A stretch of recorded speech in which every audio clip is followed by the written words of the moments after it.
You're listening to the station that's been owned and operated by your friends and neighbors for over 72 years. The Big 14. 5 in a row. Come on, baby. Let's boogie. Number one then, and number one in local talk now. Hey, this is Live with Lou, broadcasting high atop Mount Hood. KMYC, 1410 AM, Marysville, Yuba City. This is Laura Ingram. Join me every weekday morning on The Patriot. Stay tuned. Live with Lou is next. Don't touch that dial on 1410 The Patriot. This is some of the dumbest news that I have ever heard. Hands down the dumbest. So Melania Trump donated some Dr. Seuss books to a library. But guess who was there when the books arrived? A liberal librarian. And she said she don't want the books because the Dr. Seuss books are racist. Girl, bye. So you trying to tell me that green eggs and hams is racist? Are you serious? But get this though, y'all, this is the kicker. Look at the picture below. She was rocking Dr. Seuss and reading them books before Melania even decided to donate some Dr. Seuss books. So now all of a sudden the books are racist? No. They racist because you don't like Donald Trump. They racist because Melania looks better than you. They racist because you are a hater. Let the kids read the book. Well, good morning. This is Lou Benninger. Happy Saturday to you.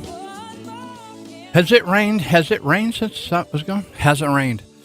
I've been out of the country for about 10 days, and so I'm just kind of catching up here. And you're listening to Lou Benninger, Live with Lou, and I'm here with my partner, Santos Vigil, the Wiki Man. And this is a show that's playing on the 7th of October. But we're actually out here in the evening of the 6th because we couldn't all be here tomorrow. So we're just recording a fresh recording. This isn't a rerun or a reheat or a substitute. This is live, sort of, or it's fresh.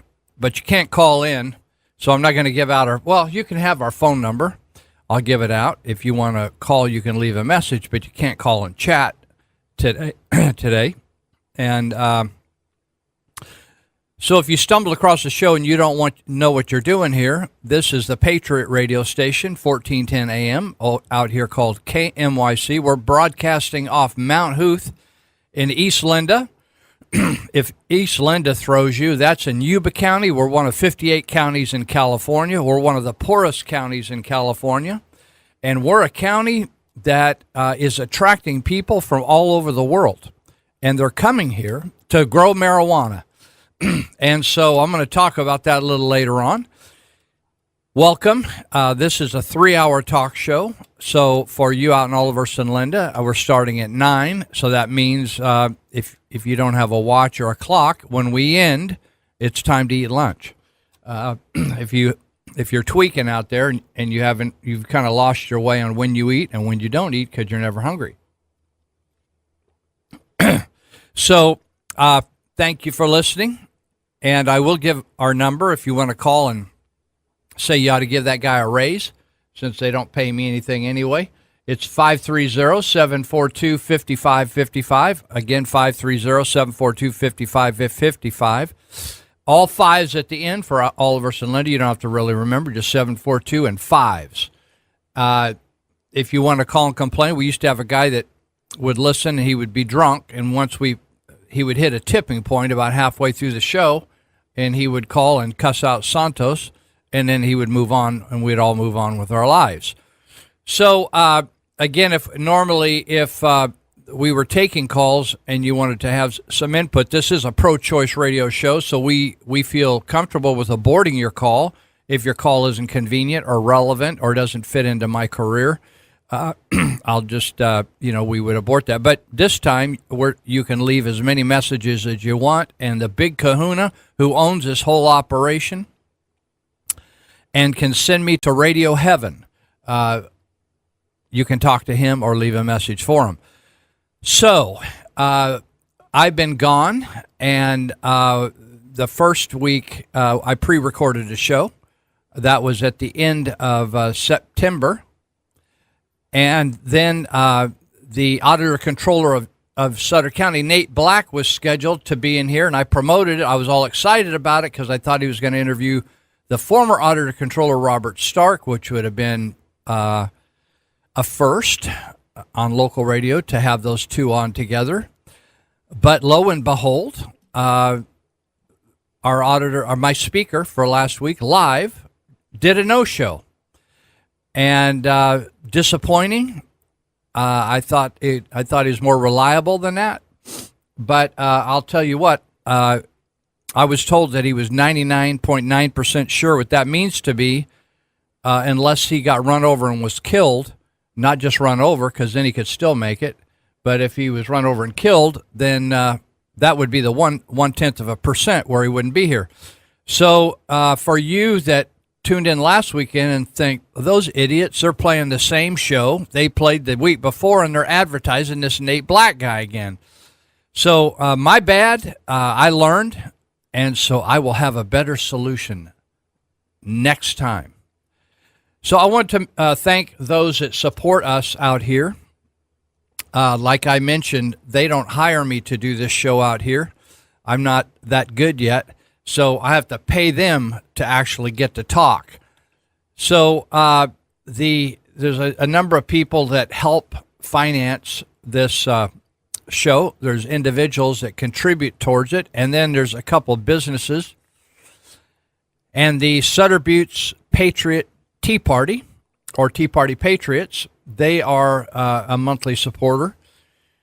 So that is Dave Greenitz Construction, and the plumbing doctor, Ted Holmes, the plumbing doctor, and they are lifelong friends, essentially. Most people can't run their friends back too many years. I go back at least over 40 years with these guys.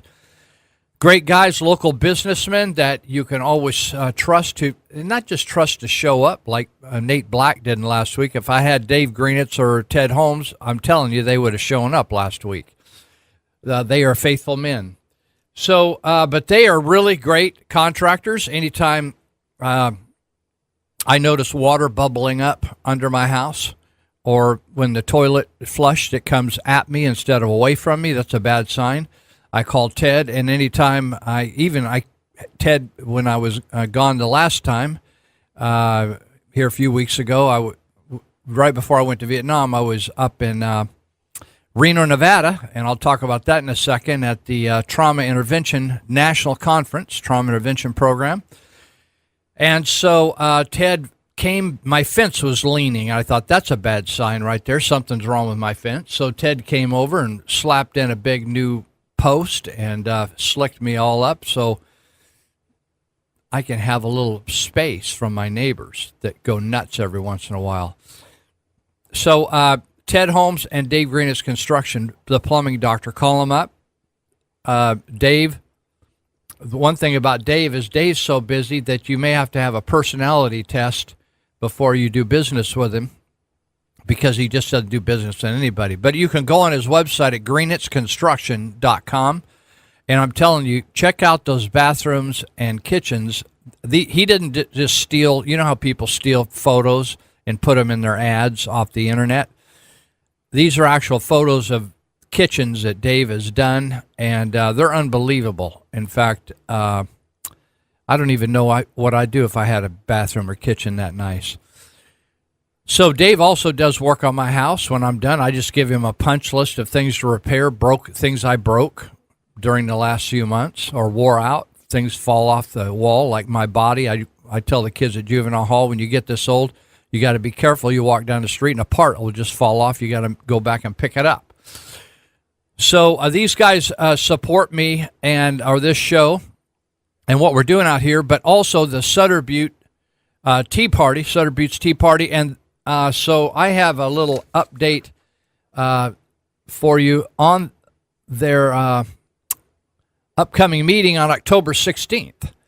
They meet the first and third Mondays of the month, right? So it's going to be a very interesting meeting.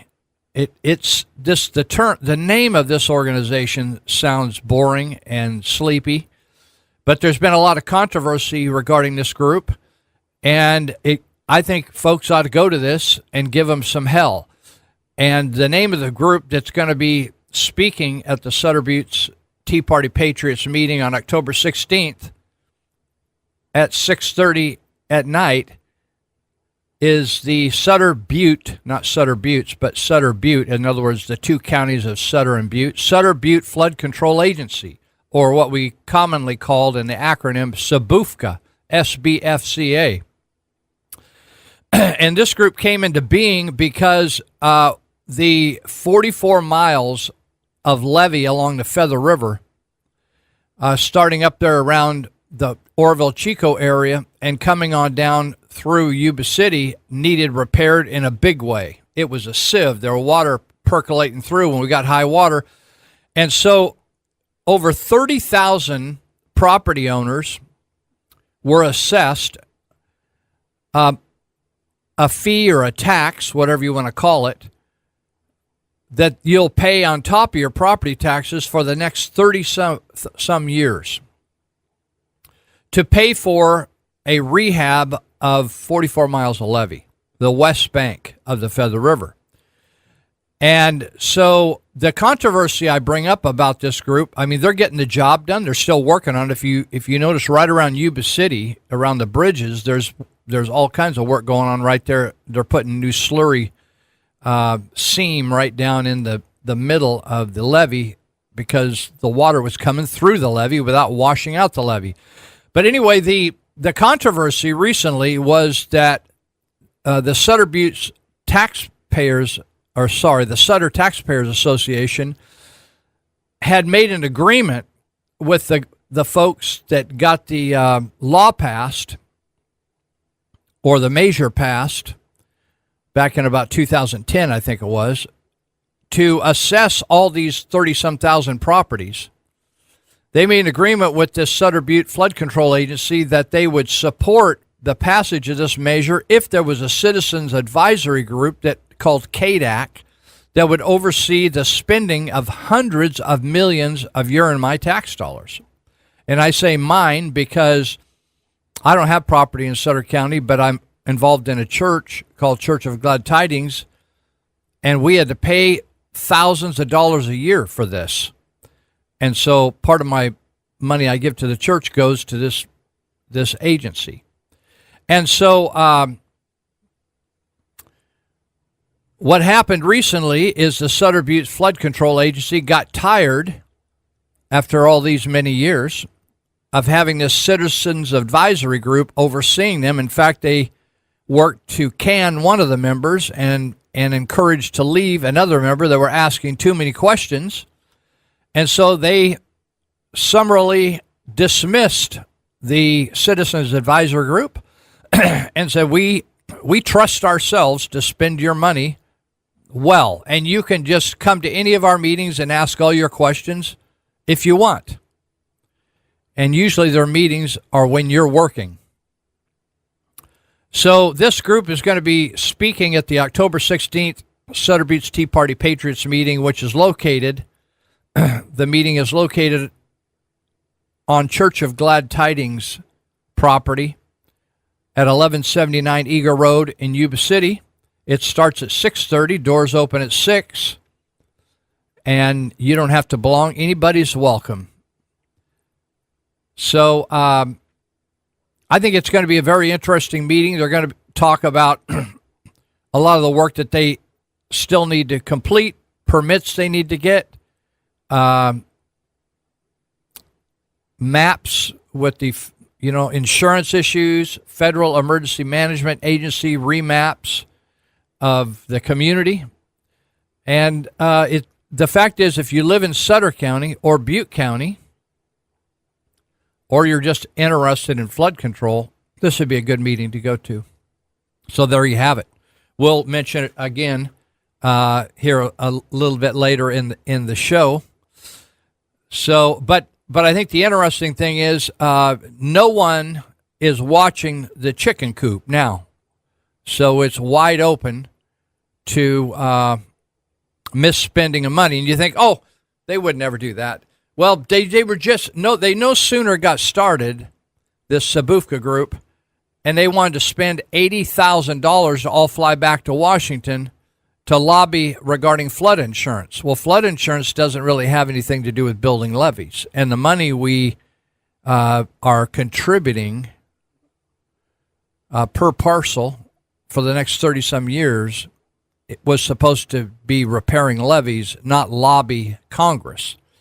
And so when the CADAC people, the Citizens Advisory Group, brought this up, pretty soon they cut the amount of money down, and then a lot of them just said, oh, we're not going to go anyway.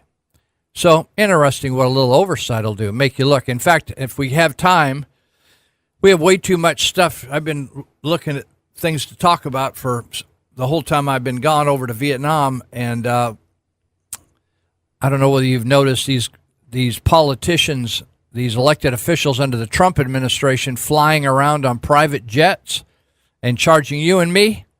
I wanted to talk about that later. It's kind of like what happens when nobody's watching, but the media was watching that Health and Human Services idiot, Tom Price, ripping us off, so he resigned. You might think, oh, well, this is just all about Trump. No, it's been going on for administration after administration. In fact, Loretta Lynch, some of your favorite folks, some of you liberals, Loretta Lynch, Eric Holder, Mueller, the FBI director, all were flying around on jets when they wanted to go to a special ball game or something, private stuff. So it didn't just happen, but what it shows, it has nothing to do with whether they have an R or D.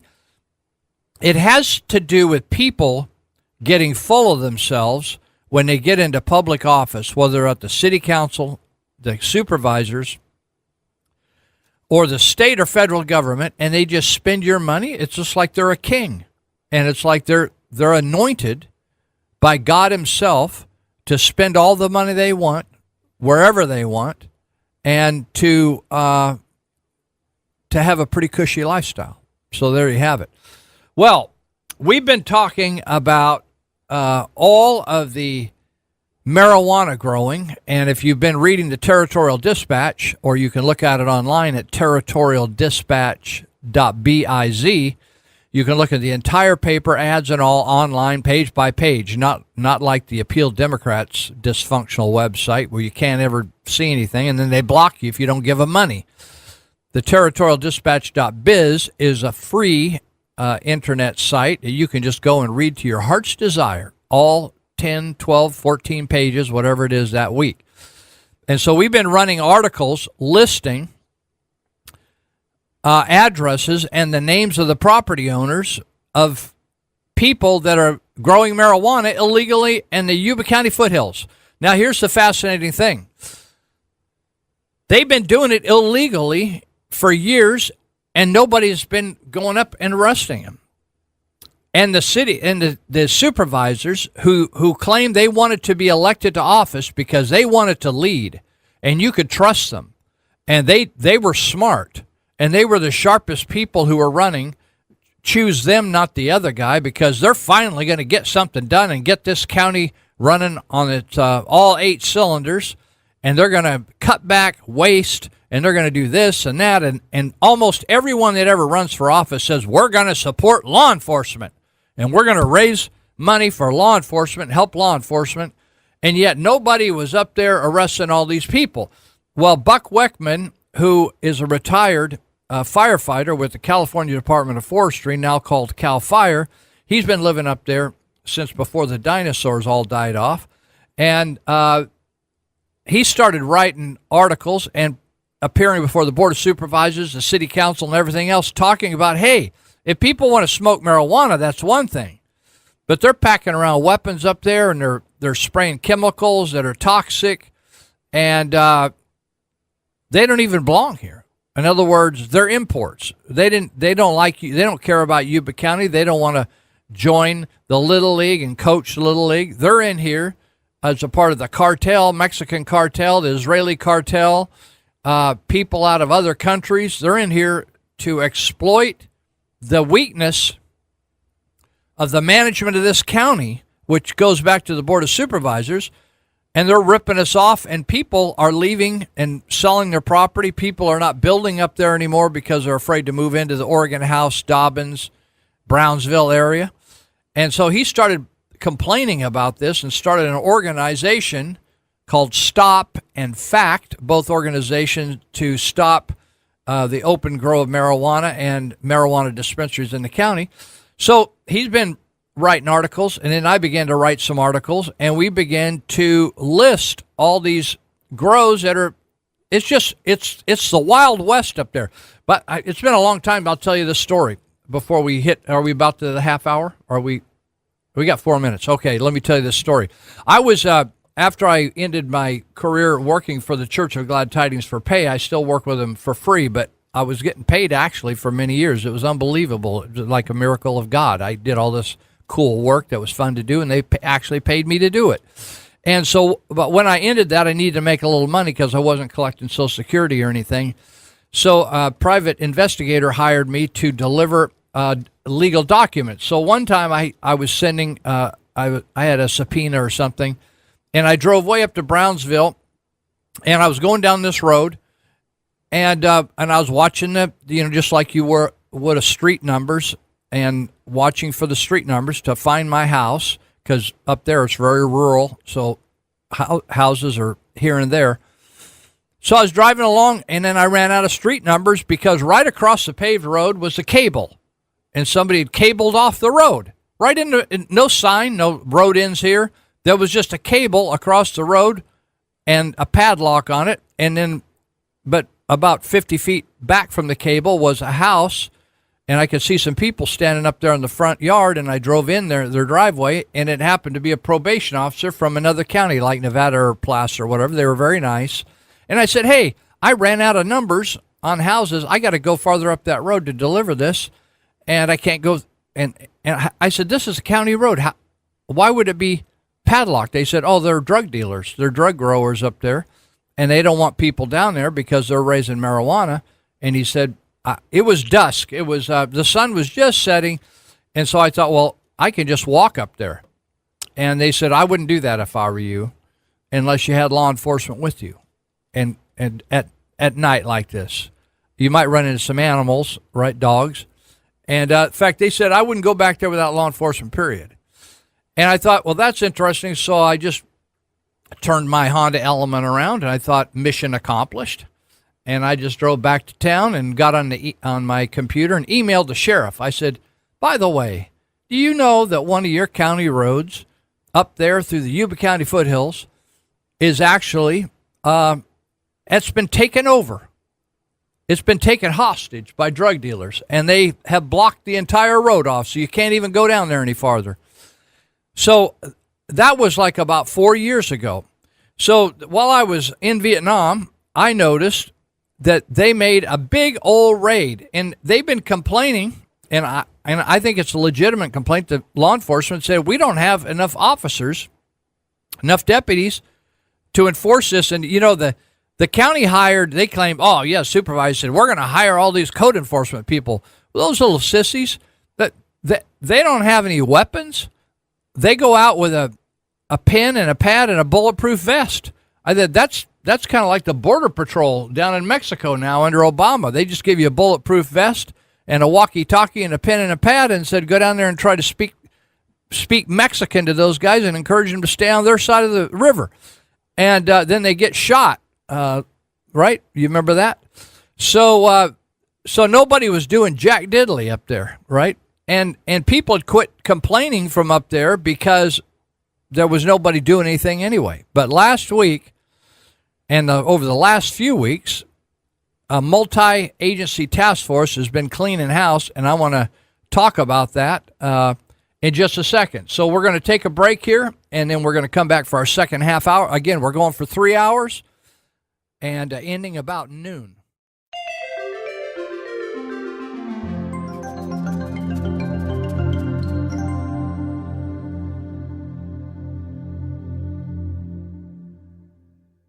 Check out the Territorial Dispatch. Papers are weekly and can be obtained free at distribution or by mail through subscription. It's the only locally owned and operated newspaper in the region. The paper is the rest of the story. And also check out the E-Territorial. It's an online version of the Territorial Dispatch, which features local news and events for the Yuba Sutter, Colusa, and Nevada County areas. You'll also find daily and breaking news updates, current traffic, and weather information, along with a calendar of local events. Visit the E-Territorial at eterritorial.com. A lot of people say, well, we got to change politicians. I say, no. But politicians are not to blame for these problems that we have. We can blame them a little bit. We can blame them for not being statesmen. We can blame them for being hustlers. We can blame them for being liars. But, ladies and gentlemen, the bulk of the blame lies with you and I, because politicians are doing precisely what you and I elect them to office to do.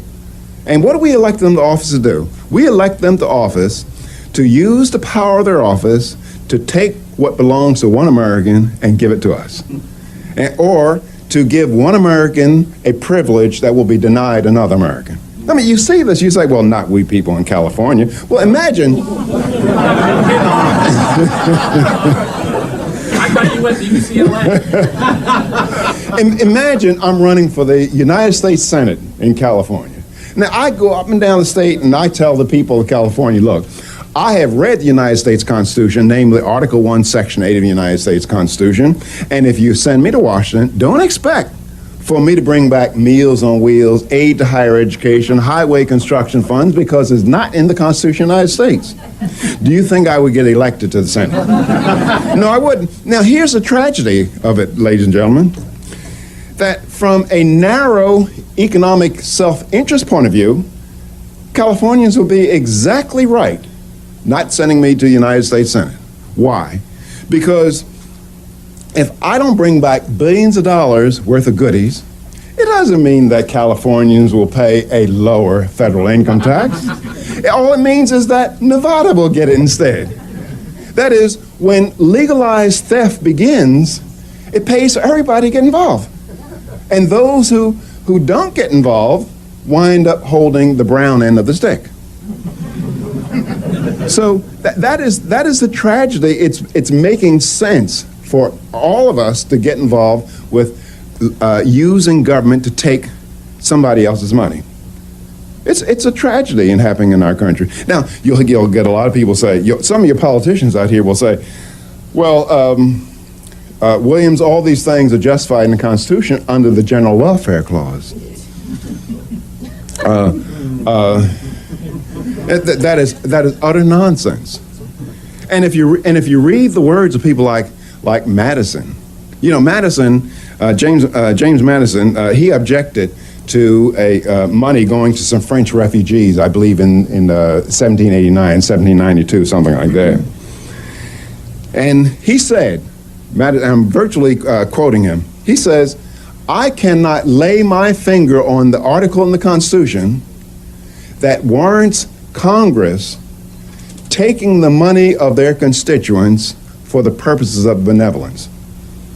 Now, James Madison is the father of the Constitution, so he should know. And with regard to the word general welfare, he says that, as a matter of fact, I think I quoted in the foreword to the book, in the preface or the introduction. He says that if we apply the word general welfare to everything, it'll turn the Constitution into something that was not contemplated. Since the changes in the marijuana laws, with the allowing of people to use marijuana and grow a little marijuana for medical purposes, the door kind of cracked open there a bit, And folks that want to make money off marijuana, just kick that door right off the hinges. And they're up there all over, maybe over 1,000 grows in just Yuba County alone. We have about, I think it's either 624 or 644 square miles in Yuba County. And a lot of that's up there in that foothill area and mountainous area. And so people just up there, and the weather here is perfect for growing marijuana. So this last week, on August 1st, 2 of our Yuba County deputies, young deputies, were shot, seriously shot multiple times, and up trying to defend a disturbance, settle a disturbance and defend illegal growing by a lady named Heidi Lepp, who claims she's a Rastafarian church.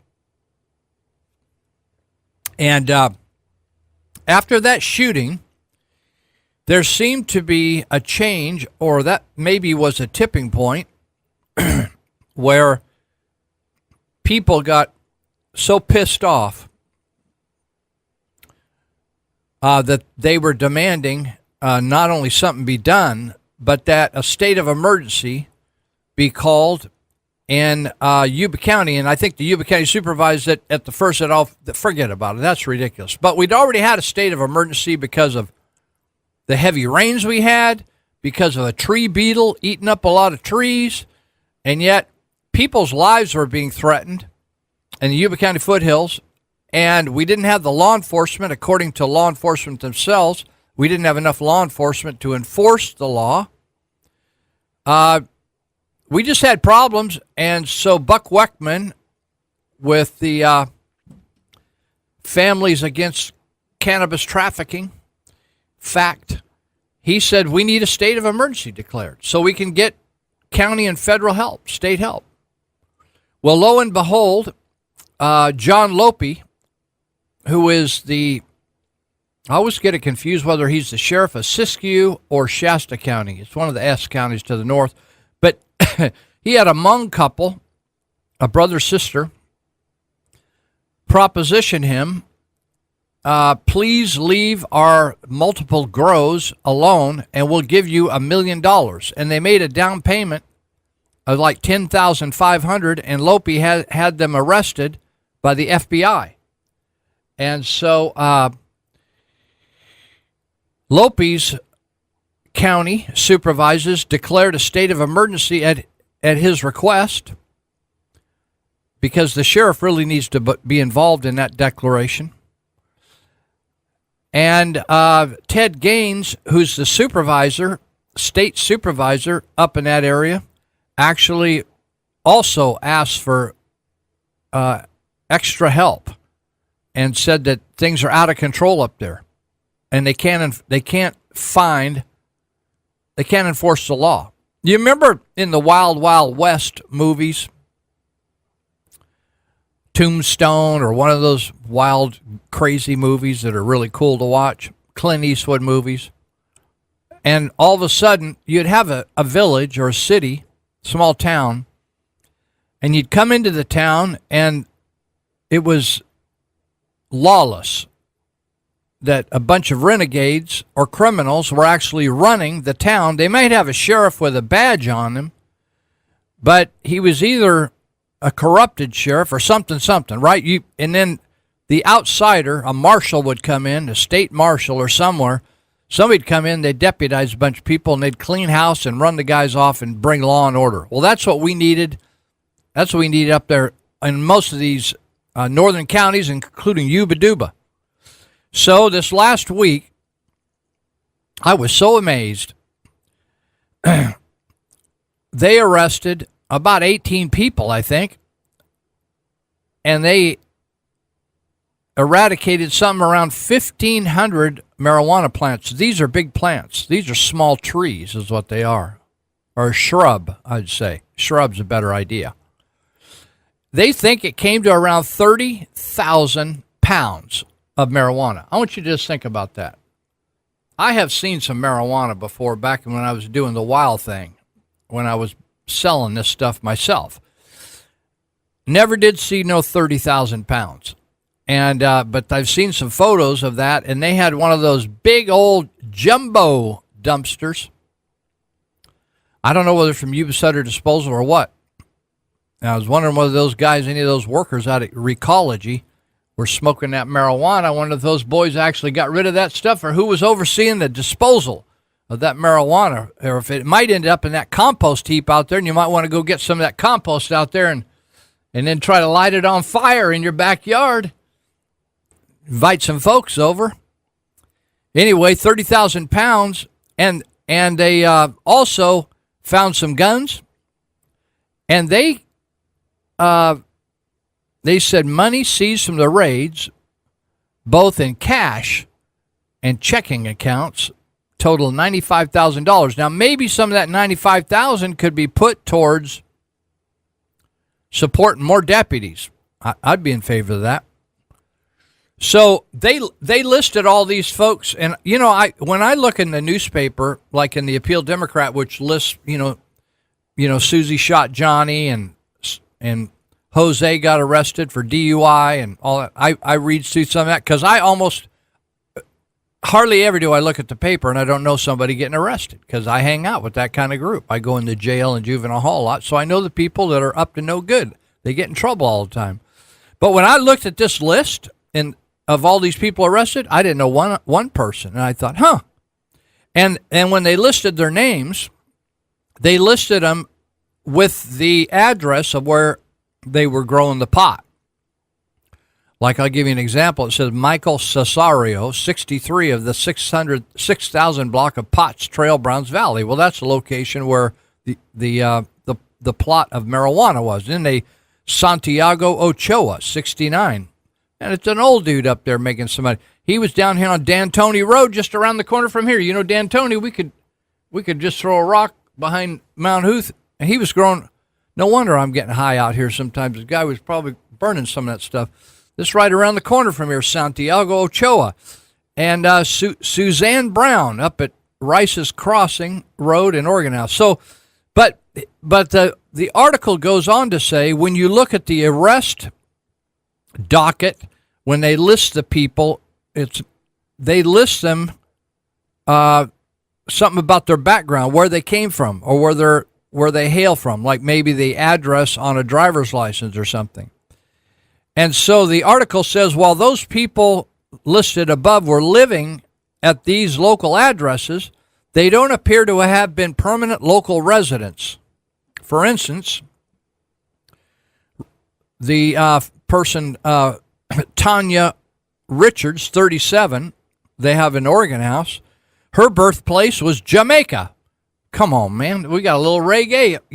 They arrested a white kid up there with the dreadlocks, and he was like playing reggae music through the canyons up there at night. And so maybe he knew Tanya. Well, Tanya, she was from Jamaica, and her mailing address is actually in Maryland. I wonder if she's one of these immigrants, right? And then the last names, these are people's last names: Dushing, Bennett, Jones, and Roden. They all have ties from the state of New York. I said, what are they doing out here in Yuba Duba? And either they have a mailing address, or their place of birth was in the state of New York. Dushing, Bennett, Jones, and Roden. And then Roden's birthplace was actually in another Jamaican. And then Bradshaw, let's see, Omar Bradshaw, 37, he was born in Jamaica. I thought, how come I don't run into these Jamaicans down here in Marysville? I was on the plane with some folks that were from Jamaica, coming over from Hong Kong. And then Cesario, he is from Illinois. And a guy named St. Clair, Samuel St. Clair, he's from Mississippi. And then they got arrested a guy named Daniel Ward, and he's from Georgia. And then they arrested a person that the last name is Shelton, and Shelton's from Alabama, according to the booking sheets. Now, you know, the Yuba County Supervisors has always wanted to make this a tourist destination. Well, obviously, they're drawing people from all over the world, but I don't think they ever planned on wanting to draw them to do illegal activity here. and then send all the money and the goods back somewhere else.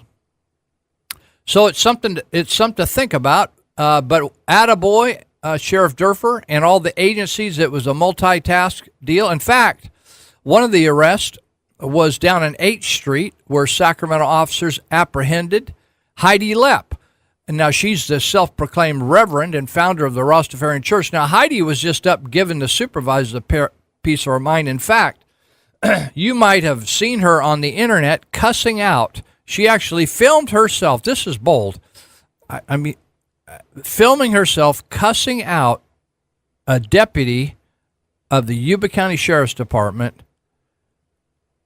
He was up at her ranch or the grow, and she was like telling him how she was going to kick his everything and sue him and just come on, let's get it on, and threatening him and on, funky language. And I thought, it's one thing to say that and do that.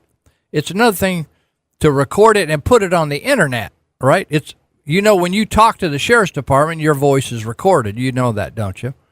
But when you put it on the internet, you're one bold lady. So Heidi, I'm sure a lot of these people already bailed out because they got a lot of money. But Heidi, she got herself arrested down there in Sacramento. And so this article said that a lot of these grows are all connected. I thought, oh, interesting. Look at how this developed. It's like you ever get a weed in your garden and you think, where did that weed come from? And if you let that thing go, pretty soon you haven't even got any plants to eat anymore. No tomatoes, no cucumber. You can't even find them. The weeds are so taken over. That's what lawlessness is.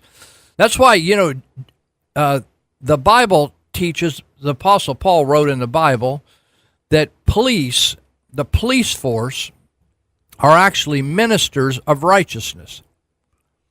Now, it's assuming that they're behaving themselves, right? But we know that all of us being sinners by nature. You know how a hog's got a nature? Well, you got a nature and you're sinful. That means even though you know what the right thing to do is, you have a tendency to just do the wrong thing any old way. So, but the Bible says that until Jesus comes back and takes over where everything's going to be all right. Because, you know that prayer, you ever prayed that prayer? I'd never prayed that till I got converted. But there's that, the Lord's Prayer that says, let your kingdom come on earth as it is in heaven, right? So I don't think there's any like people getting molested or ripped off or laws being broken in heaven. I think they got that under control there. But down here, we got a problem, and we got sinners living on this earth, and we have a real hard time not keeping from messing with our neighbor or messing with other countries, right? And so the Bible teaches that we have law enforcement, whether they're all perfect or not, has nothing to do with it, that is in charge of peacekeeping. They're peacekeepers. You know, Jesus said on the Sermon on the Mount, blessed are the peacemakers, right? And so they are the peacekeepers, right? So they're peace officers. And until Jesus comes back, they're supposed to help us keep the lid on this funky sucker. And I'm telling you what, you may think, I think they ought to just let everybody just do what they want. I'm kind of into that too. I'm kind of libertarian at heart. But even the founding fathers said, hey, we hate government. Did you know that? The founding fathers hated government. But they knew because of the evilness or the evil nature of all of our hearts that there had to be some kind of authority to keep bad people like Al-Qaeda from coming in and destroying the country, or Muslims, or back then they were trying to they were trying to cause havoc with Americans, even back in the colonial days. Did you know that? And then we needed law enforcement to keep neighbor from messing with neighbors, messing with their stuff, messing with their spouse, messing with all kinds of stuff, lying about them, talking trash about them, doing weird stuff, molesting their kids. And so they had law enforcement. So thank God for the law enforcement that has risen up and taking on these folks, and there's a lot more work to be done, because I noticed that a lot of the locations that I listed in the Territorial Dispatch have not been attended to yet, but I'm thanking God for the work of the Yuba County Sheriff's Department and the code enforcement and all the other like departments that participated. All right. Now, I want to talk about another local agency. Hopefully we can jam this in before we get to the end of the first hour. But you've heard of this DACA, right? And what DACA is groups of non-citizens. In fact, let me just do something here. There are groups of non-citizens that came into this country illegally. Did you know that? And you might have heard of this. This was a term that was come up with by the Obama administration. It's called Deferred Action for Childhood Arrivals, DACA. And if you'll notice in the Constitution, you ought to just look it up, the President of the United States has no right to create immigration law or change it. All he can do is be a part of the enforcement of it. But Barack Obama, because he felt he was a prophet to the nation, he's a Muslim guy, he created deferred action for childhood arrivals. So what happens is people come in here illegally, parents, and they drag their kids with them, right? And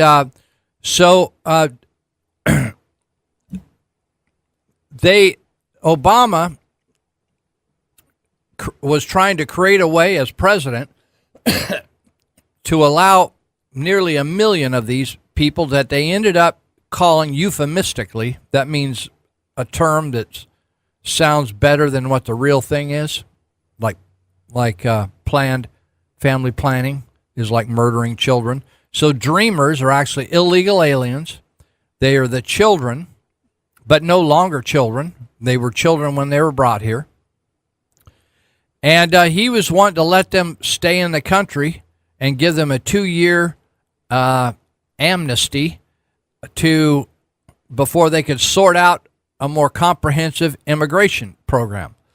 Well, the problem is it's like people that what people say. Oh, well, they're a blessing to the country. They're paying taxes. They're doing this. They're doing that. Well, they're illegal, right? They're illegal. And so we have 500,000 of them at least in California. We have more here than anywhere else in the states. So they came to the rules of DACA, where the applicants, if they wanted to apply for this 2-year break where they wouldn't be deported, even though they've been living here for years and years and years, and they could have applied and tried to work out paperwork, but they never had. So the rules were they had to come to the United States before their 16th birthday. In other words, a 15-year-old could have walked in, right? So you think he thought, do you think 15-year-olds know they're crossing a border into a country illegally? Everybody I ever took to Vietnam did. I've taken 13, 14-year-olds, and we all got them visas. So you had to come before your 16th birthday. You have to live here continuously in the United States since 2007. You know, they talk about child, right? Listen to this. They had to be under 31 on June 15, 2012 to be in this program, DACA. So you think, oh, these are just little kids and they got colds and they had the flu and they got cleft palate and they're miserable and they don't have any clothes on and they're cold. No, you can be up to 31 years of age and apply for DACA. So there's a lot of other reason deals. You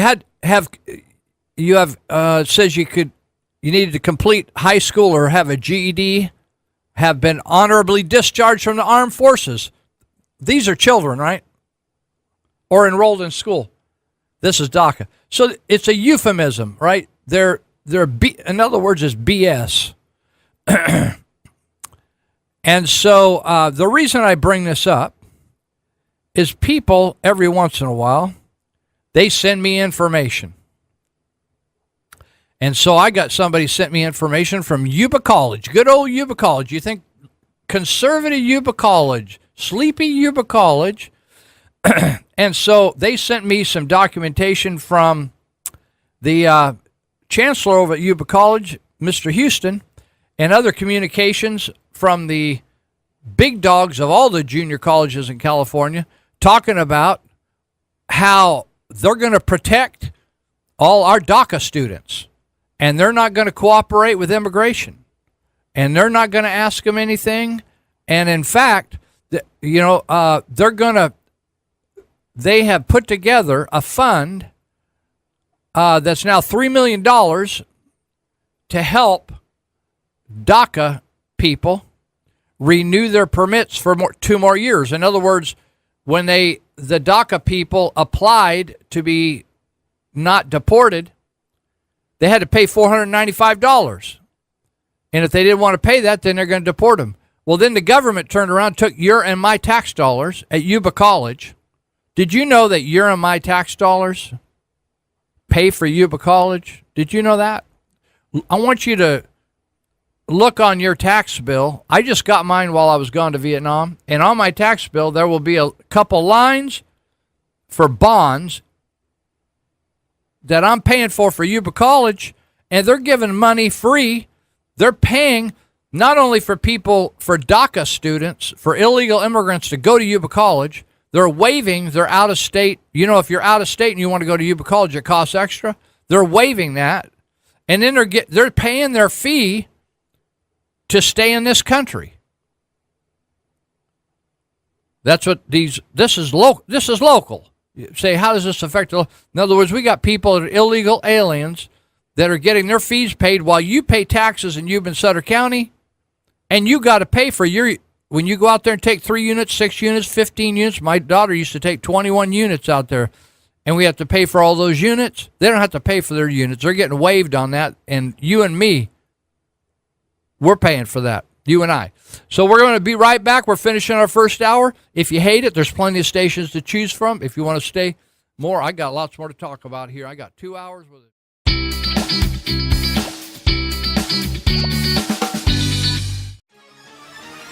You're listening to the station that's been owned and operated by your friends and neighbors for over 72 years. The Big 14.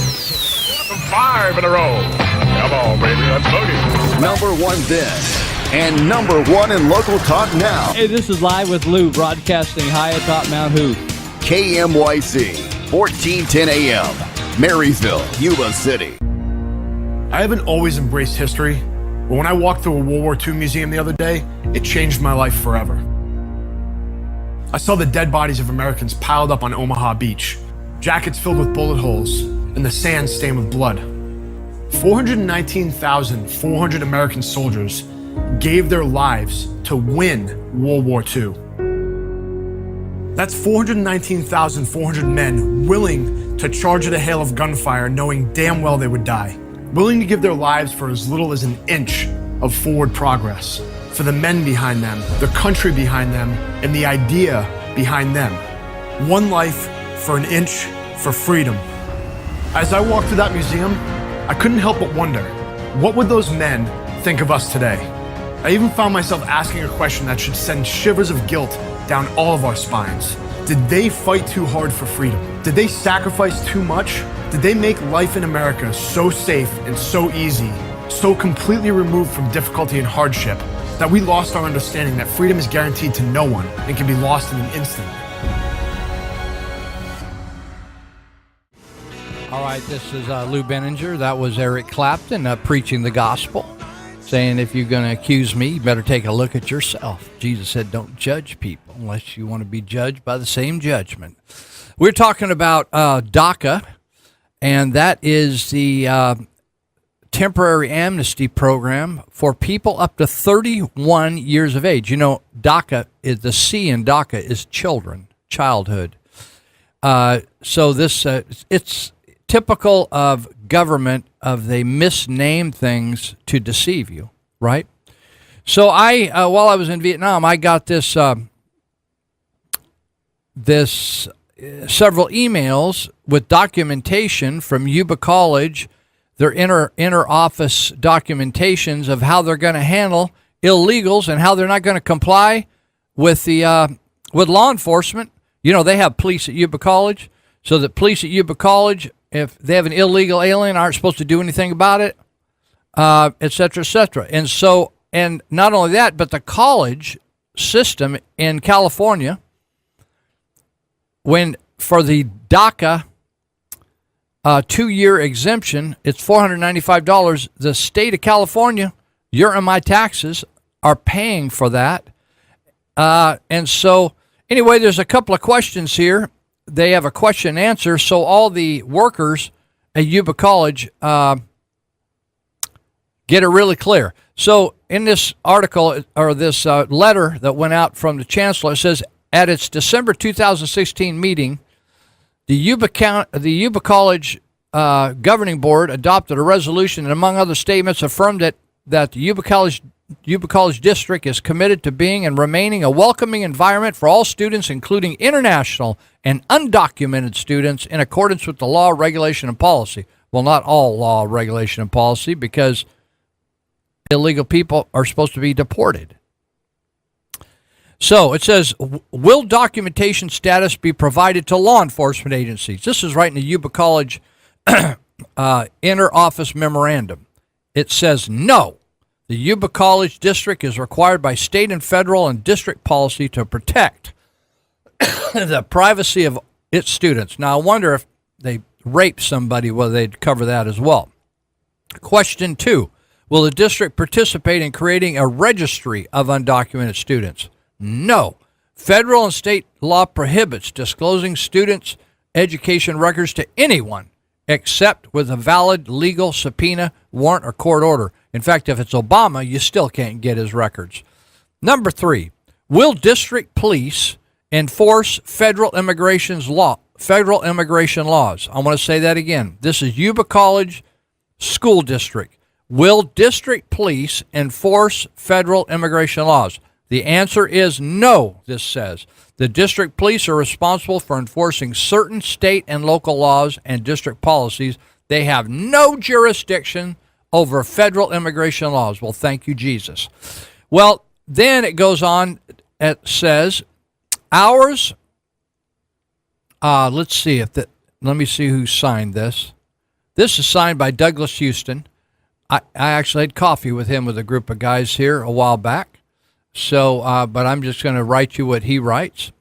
He says, ours is a generous and compassionate nation and peoples. The governing board of trustees, just as are all of us, are firmly committed to supporting all of our students and employees in the pursuit of their individual liberties and educational goals. The board's executive committee has directed me to prepare a resolution for the governing board to consider on the September 14th meeting, which is passed, reiterating the district's commitments and imploring Congress to act with all urgency to enact a solution to this DACA thing. I'm adding that in.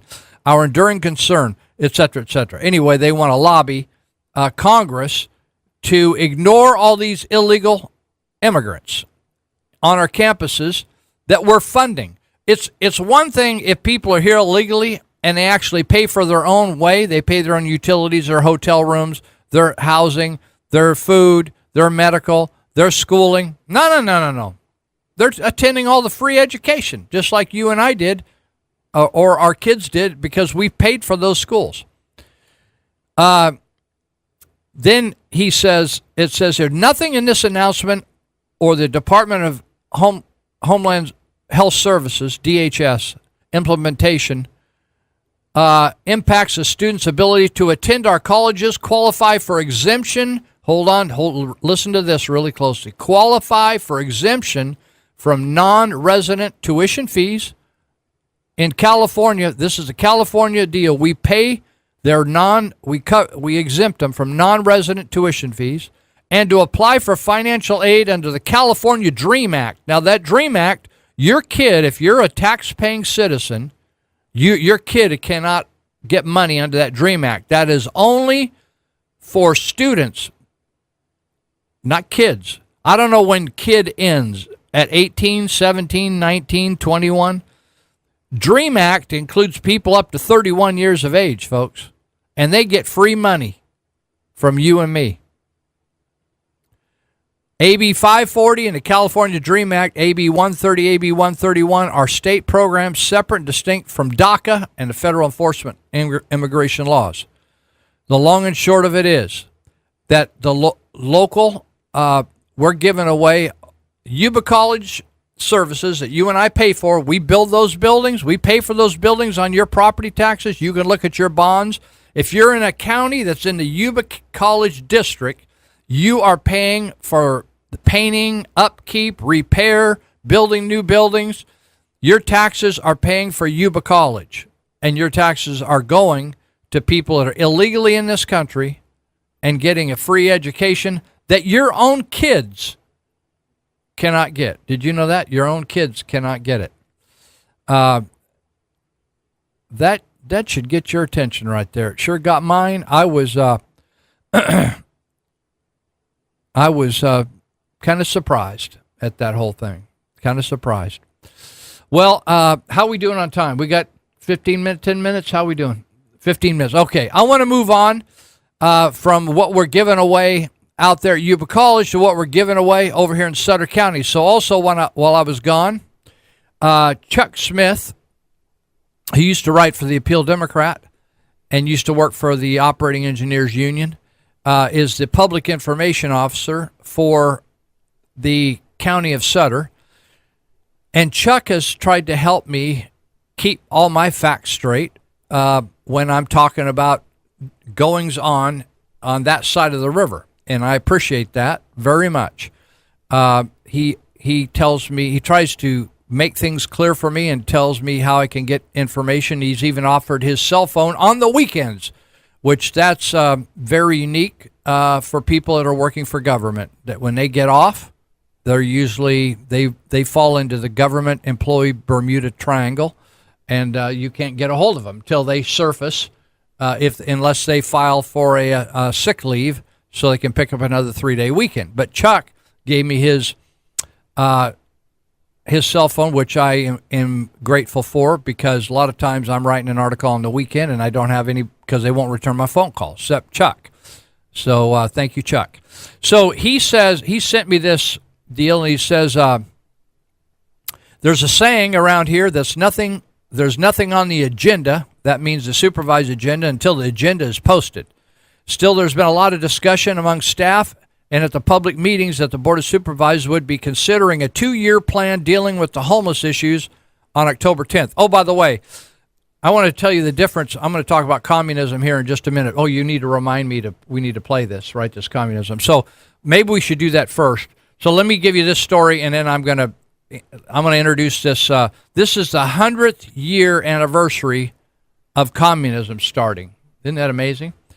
And so I just came from Vietnam, and I was sitting at a little noodle shop. It's a really great place to eat. I eat there all the time when I'm in District 1 in Ho Chi Minh City or Saigon. And so in these restaurants, they sit you really close together. If there's not in America, you get your own table, even if there's 3 or 4 chairs and you're just one guy. In these places, you just sit right next to everybody joins at every table. They just fill those tables up. So I'm sitting next to this pretty Vietnamese mother and her son who's sitting across, who's a 15-year-old boy, and they're having their food, and I'm sitting, and so I wanted some iced tea, which in Vietnamese, I don't know Vietnamese, but I asked for iced tea.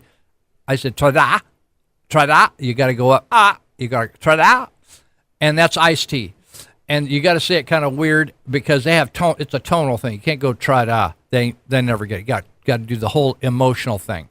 So the kid looked at me and he says, he just started talking to me. He said, "You speak Vietnamese?" He spoke in clean English. And I said, "That's it right there. You heard it right there. That one." And I can order coffee and tea. But he could speak good English. So he started a conversation.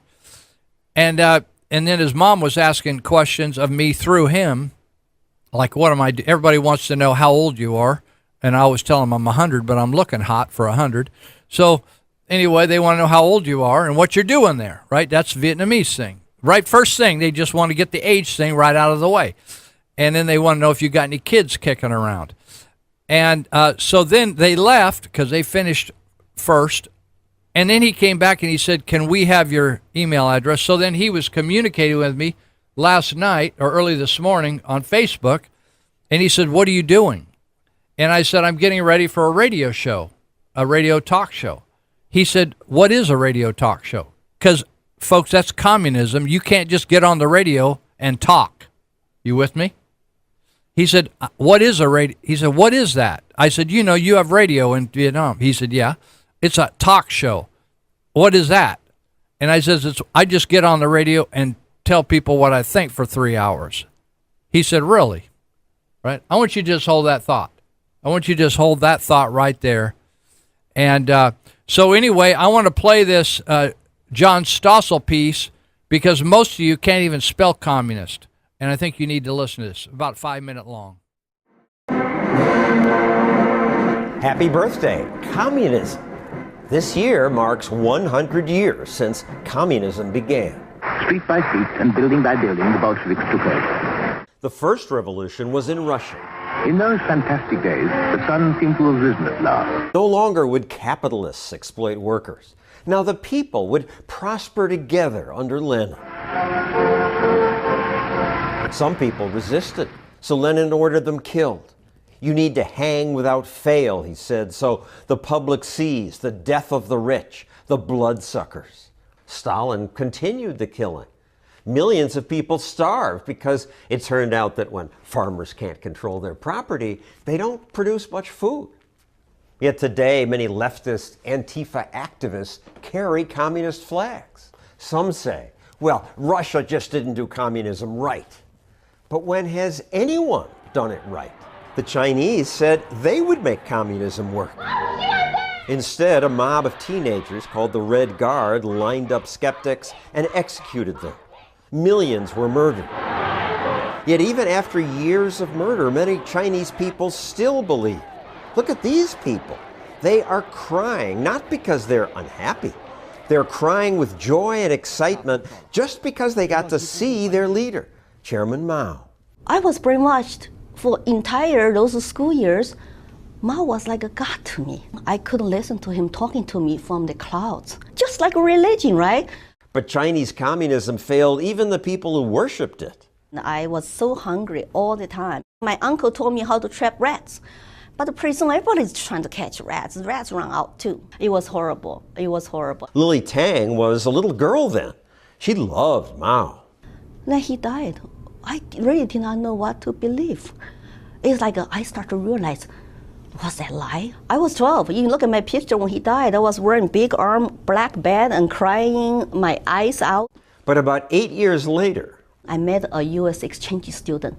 We made a dancing party. We started dancing. That type opened up. He said, Lee, come to my room next day visit. I want to show you something. He showed me a pocket constitution. He read to me first the paragraph, Declaration of Independence. It's like a light bulb came on. I said, I have rights. All men created equal. Doesn't matter which country, which race, which color. I have rights. He put something in my head. I come to America. My family all were crying when I left. I did not know anybody in the U.S., no friends in Austin, Texas, just sponsor. Lily came to America with nothing. But here she thrived. And last year, my name is Lily Tang Williams. She ran for U.S. Senate as a libertarian. She polled high enough to make the debates. American citizen by choice. I got 100,000 votes. Her message was that life is terrible without freedom. I lived under single-payer system, socialist medicine for 24 years. It was total nightmare. After all my sufferings in China, my awakening process, this is what I was born to do. Before she became a libertarian, she became a Republican. But then, in 2008, when they bailed out the banks, when Bush came out to say capitalism failed. I've abandoned free market principles to save the free market system. It just shocked me. They use taxpayers' money to bail the banks. And I thought the Republicans supposed to be for limited government. They expanded Medicaid, no child left behind, and civilians, all that stuff. I got so mad. I registered libertarian in 2008, so I become like an activist. When Colorado debated gun control, she posted this picture on Facebook with the caption, "I once was a slave. I will never be one again." I was holding my AR-15 to send a strong message. You remember what happened in Tiananmen Square 1989? She told Colorado's legislature the history of China might have been different had the Chinese had a right to bear arms. What if we had guns? What if we had unlimited shots? History might be different. Now she speaks at colleges. She says many young people haven't learned the lessons of communism. Total brainwashed, don't know the truth, trust authority, and trust the government. So I hope more students listen to Lily Tang Williams. Big, powerful government, it's very scary. It will keep growing like cancer, will never stop. If you empower government, not the individuals, we're gonna lose this free country. That's not what I came here for. I got 3 children now. It's like, I'm gonna fight here. I'm gonna try to wake you. It's like, don't do any crap to my country. Man, does that get your attention? Big government, she says, grows just like cancer. All my people, my family died from cancer. I get a kick. Our politicians, I'm not just talking about Mitch McConnell and Paul Ryan. I'm talking about people on our boards of supervisors and the city councils tell you to just trust them. They got it. Just let them do it. That's communism, people. Well, what's going on in our country is communism. We just don't call it that. We still call it by the old name. It's a euphemism called republic and democracy. But it's communism. And that's what's going on here. So they're taking your money and they're giving it to other people. That's socialism. That's communism. Taking your money and giving it to illegal immigrants. Taking your money and giving it to people that like to do drugs or they're too lazy to work. A lot of Christians don't like this passage in the Bible, but Paul says to folks he was writing to, trying to solve some issues in the church, he says, if people aren't willing to work, don't feel obligated to feed them. I want to say that again. If people are not willing to work, do not feel charitable towards them.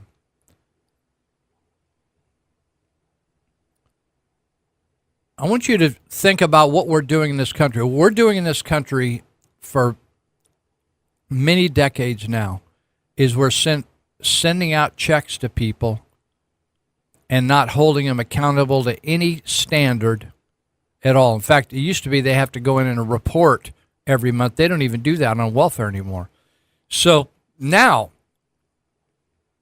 after over 127 federal programs, poverty programs, plus their state and county,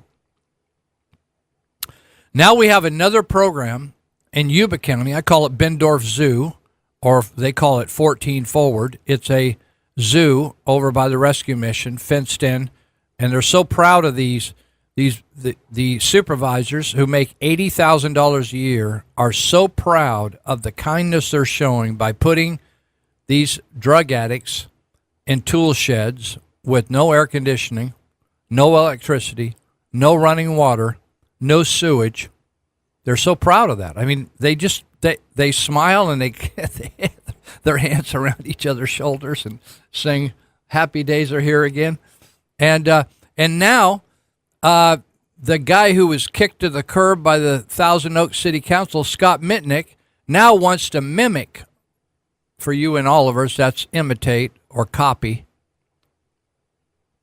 Yuba County, and they're going to spend millions of dollars along 2nd Street in Yuba City, up there by the Little League parks, the Posse Arena, the Twin Cities Rod and Gun shooting range, the Sheriff's Training Center, commonly called Whitaker Hall, and the Sheriff's shooting range. And right next to the airport, they're going to put an entire homeless city in there. And so, as I was mentioning, coming into this, that Chuck Smith, who's a public information officer, trying to keep me informed, he sent me this letter with an update. And so he said the Board of Supervisors is talk about the Board of Supervisors be considering a 2-year plan dealing with homeless issues. Now, what are the homeless issues? The fact is there's been no enforcement of the law. The same way that there was no enforcement of the law on major growing of marijuana in Yuba County foothills, there's been no enforcement of the law in Marysville and over in Sutter County on homeless just deciding to move in and use public property or private property for their own personal use because they don't want to pay for it themselves. They don't want to go to work. They don't want to fit into society. They don't want to pay taxes. They want to get everything free. And so they aren't satisfied with the help they're already getting. They want more help. My question is, and I'm going to tell you about the help they're going to be getting, but my question is, after we spend millions more dollars, what are we going to do in 2 years when we have the same problem? Because we've been spending trillions with the T since the 1960s war on poverty. We're going to win that war, but we've lost the war, and poverty is the same percentage of our country's residents now as it was when we started in the 1960s after spending trillions. Now we're going to spend $2 million right away in Sutter County and or $1 million to $2 million in the next 2 years. You think it's going to be different? Because you can't build a house on a bad foundation, folks. When your principles are wrong in government, they're just wrong. And it's like when the dog's been hit by a skunk, you can spray perfume on that dog all you want, but it still smells like a skunk. We'll be right back.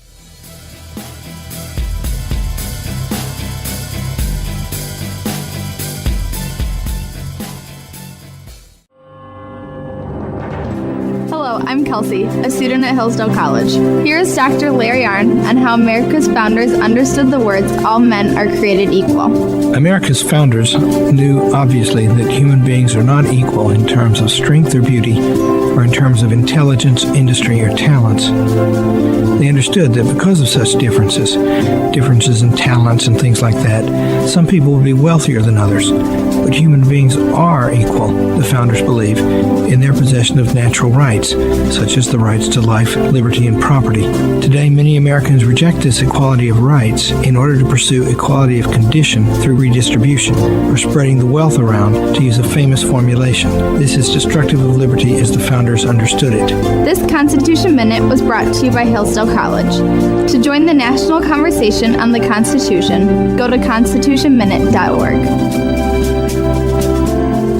Bringing new meaning to the term first responders. Fellow community members stepping forward, volunteering their time to help others faced with what might be some of the most traumatic incidents in their lives. It's called the Trauma Intervention Program, or TIP. It's been used in communities across the United States for years, and its volunteers have been dispatched to provide what they call emotional first aid.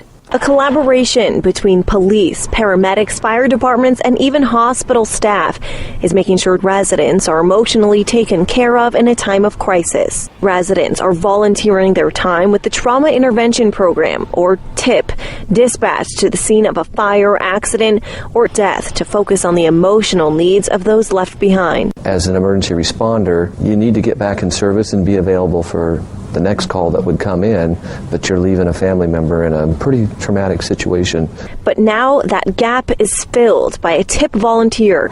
It's just being there and being comforting, like a good friend or an extension of your family. Ready to assist, sit, and listen to community members in a time of tragedy. To learn more about the Trauma Intervention Program, visit yubasuttertip.org or call 673-9300. Black Lives Matter. As soon as I thought you couldn't get any dumber, you totally redeem yourself. 10 things that the Black Lives Matter movement would like white people to give to them. Keywords there: give, give, give. Now, these demands written by Chanel Helm are not racist. Maybe just a little bit, maybe a little racist. Without further ado, here are a few of the not very racist, this highly educated piece of poop wrote. Here we go.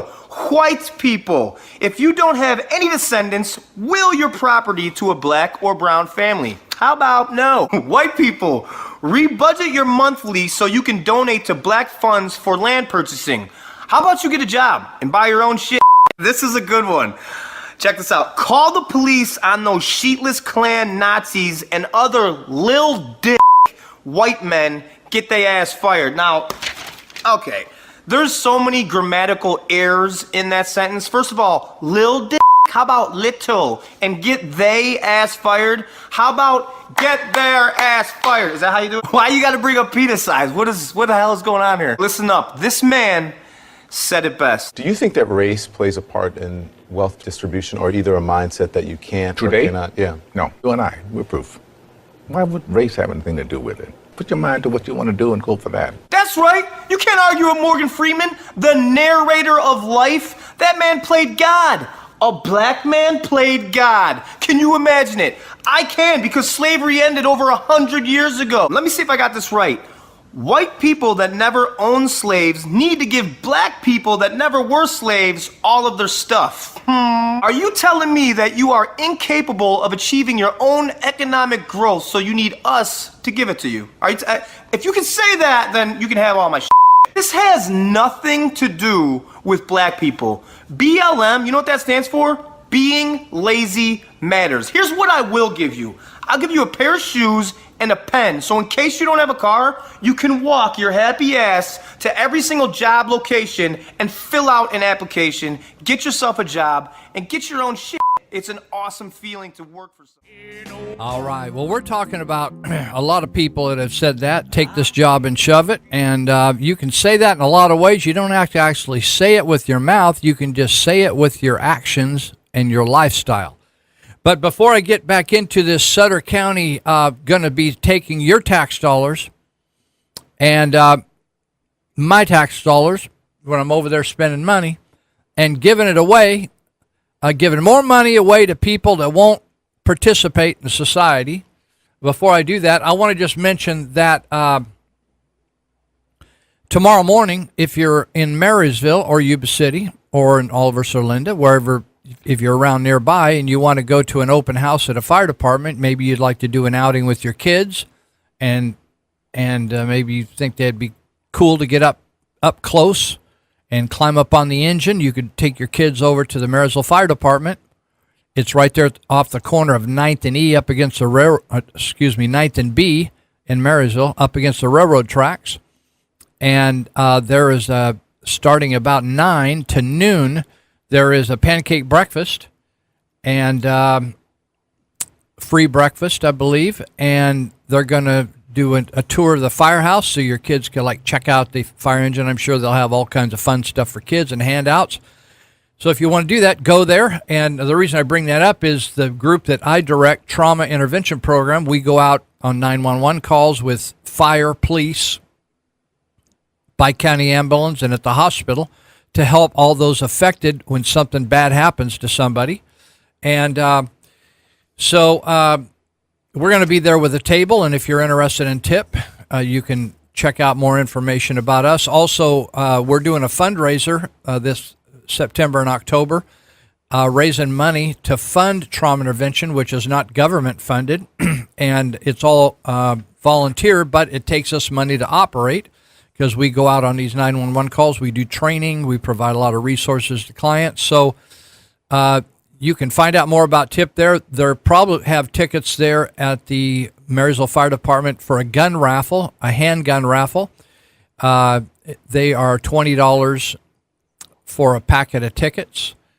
And you can get in on we're only selling, I think, 300 tickets to get in on this gun raffle. So you could, for $20, you can... you might win yourself a gun. It's probably worth around $500 to $600. So you can drop by there. It's like in the 100 block of 9th Street or something like that. But it's right off 9th and B in Marysville, behind the auto parts store there. Also, I wanted to mention, if you're interested, if you know anything about TIP, maybe you've been helped. It isn't unusual for me to run into people saying, "Oh, your TIP people helped us, and you were out on a call, or they were out on a call," and so we've done over 10,000 911 responses since we started in December '94. And if you want to help us, you can do something as simple as make a $10 or more donation at youcaring.com/tip. That's a website, www.youcaring, Y-O-U-caring, C-A-R-I-N-G.com, and then /tip, T-I-P. And you can go on there and make a donation, even challenge your friends to make a donation. You can also just mail us a donation of any amount at P.O. Box 645. I got home and I got a check in the mail from Linda Firefighters, sent us $350 as a friend of TIP, and also Dr. Cassidy had sent us a check and of a similar amount, and so various people have been sending in money, and so there's a number of ways you can do it. One is youcaring.com. One is send a check to TIP at P.O. Box 645, Marysville, 95901. And that's P.O. Box Marysville, 95901. If you want to learn more about TIP, you can go to yubasuttertip.org and check out our website. And you can donate off there as well, or you can even inquire about becoming a volunteer, getting involved in with us. And it's interesting. Our country started out with a very, very small government, and with the citizens taking responsibility for everything else. So if we needed a bridge built, in fact, I was having eating some lunch at a place, and this gal sat next to me, another Vietnamese lady, and she started talking to me in English. She said, "Oh yeah, I just came back. I just moved back from the United States. I spent 7 years there." And I said, "Oh, what are you doing?" She said, "Oh, I'm helping my parents. We have a construction business here in Nha Trang, Vietnam." And she says, we do a lot of humanitarian work as well. And I said, "Tell me about that." She said, "Well, like in rural villages in Vietnam, if there's a small river or creek, they usually have a ferry. They create a boat that pulls them across, or some kind of rig." And she says, sometimes we just go build a bridge for them." Well, it reminded me of early America, because that's what when people decided they got tired of going around that waterway. They all got together and they built themselves a bridge. They pooled their money, or they built themselves a better road or a wider road, or they fixed that when it would rain, it would wash something out. They'd fix that themselves. They didn't depend on government. But more and more, little by little, we have changed to a socialist/communist country where we still use the same old terms. It's kind of like looking at yourself in the mirror and pretending you're the weight you were in high school, but you gained 100 pounds, and thinking, "Oh, well, I'm not that far off." So with TIP is a service organization that harkens back to the founding fathers, where we just took care of one another, and we didn't have to pay $1 million to have a government agency do it. So if you want to support that, if you like that kind of idea where your tax dollars or your hard-earned money goes to something that you get a lot of bang for the dollar, help TIP out if you like what we're doing, helping people at the difficult time in their life. Right before I left for Vietnam, I had to go to Reno, and the first weekend I was gone, Santos and I pre-recorded a show, so it was like I was here with a fresh show, but I was actually in Reno. And we have a national TIP conference where there's all the leaders of TIP in different counties and cities around the United States come together in some city. So this year it was in Reno. So we met up there, and everybody was there from outside of Boston to Pensacola, Florida, to Reno, Nevada, Las Vegas, Nevada, all over. So I got to renew my acquaintances. And so then I drove home from Reno and then got on a plane and flew to Vietnam. But the interesting thing that happened while I was in Vietnam was that that guy started shooting in Las Vegas from the hotel. I can't remember the name of it. It starts on an M. I've been saying it. Santos is writing it out right now. The Mandalay Hotel. And so I saw that all of a sudden this guy, and so I went on the internet and I watched it happening because people were filming it off their phones. Well, then I got a text or a message on Facebook saying, "Hey, I don't want you to worry, but your daughter was in the crowd, and her husband, but they escaped with all their friends, and they're okay." So I sent a message to my daughter, and she says, "Yeah." She said people were shot and killed right next to us, and she went on to explain the whole incident, which I won't. I mean, the news is explaining the incident. You don't need me to do that. But the reason I bring that up, only reason I'm bringing it up today, isn't even because I had a family member involved, but Trauma Intervention of Las Vegas was involved in helping all those people, and I'm really proud of them. They have a big program there. Although we do more calls per capita here served. We serve 160,000. Las Vegas serves about 1.5 million in their population, so they do 150 calls a month. We do about 40 here. But I was really proud of them because they are still working their rears off because they had probably more people traumatized than they could even find. I think there were 20,000 people at that outdoor concert. But there were 500 that went to the hospital, plus all the relatives of those people, and I guess they're still having people die, so they're almost at 60 people.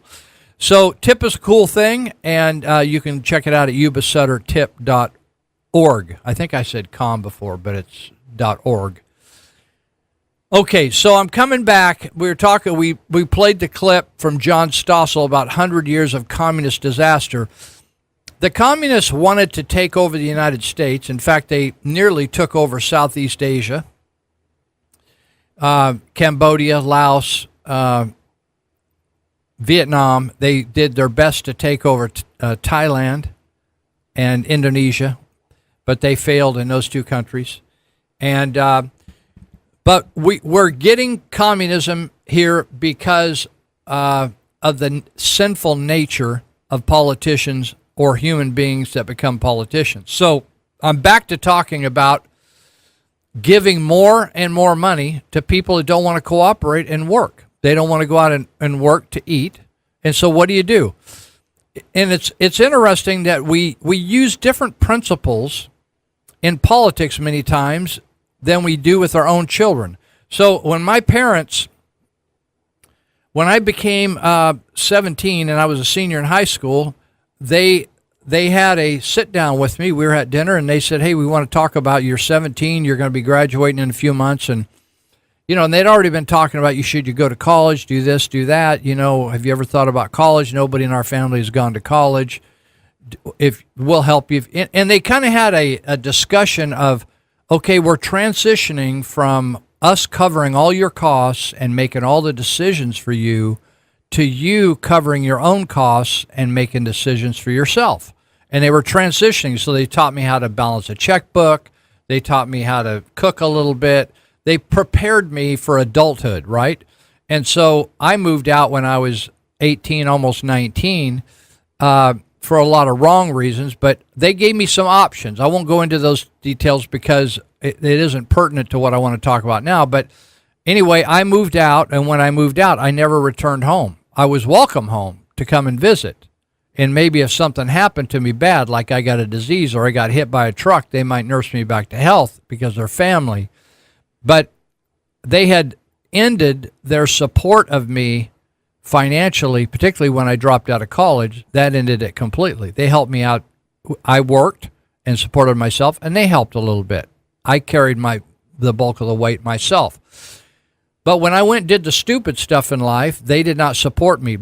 Now, a lot of people, the way they look at the homeless, if they would take care of their own kids that way, they would never leave home because they would just fund them to stay at home and not ever go look for a job or get work, and they'd go out and party on Friday nights and get loaded and have a hangover the next day, and then maybe drink every night of the week or start smoking weed or doing meth and still stay at home and want mom still to make pancakes in the morning and eggs and make us a tuna sandwich at lunch and spaghetti for dinner. And they still expect that when they're 34, 22, 28.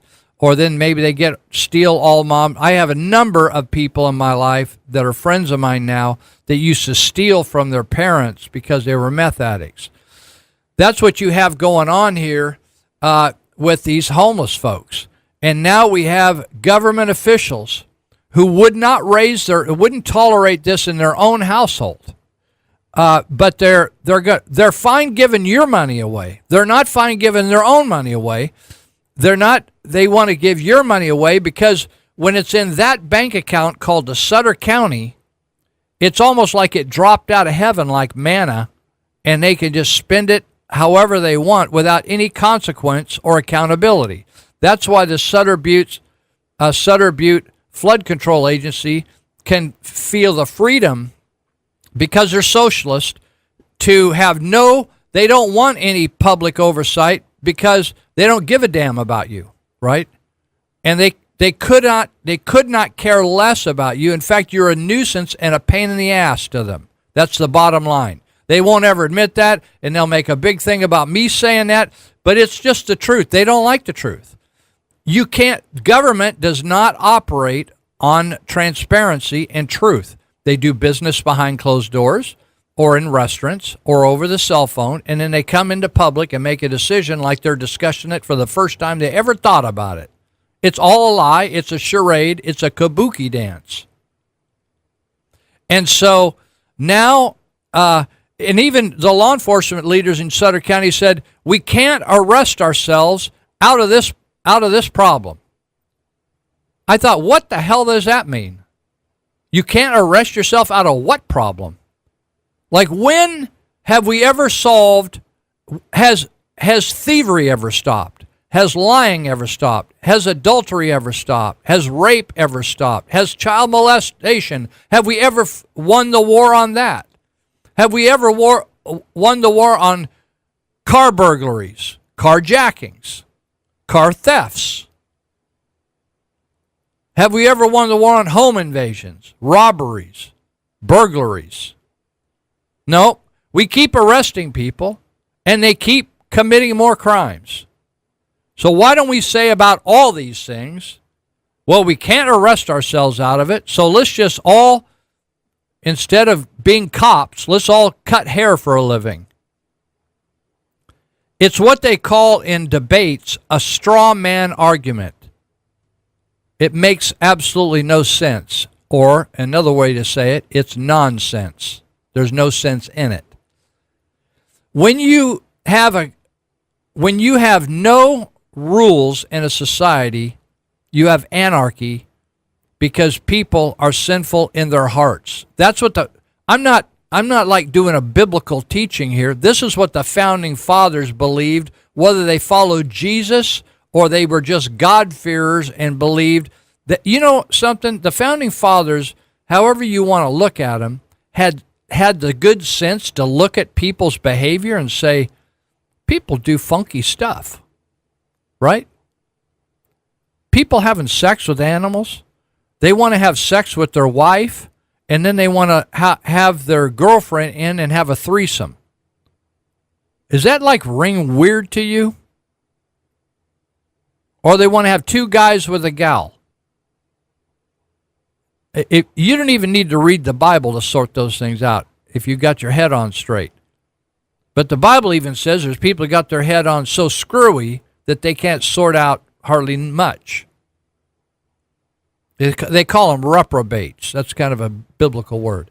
So now what we have is we have government. They're liars. They constantly lie. And they deceive the very public that elected them when they say, vote for me. I'm Mr. Transparent.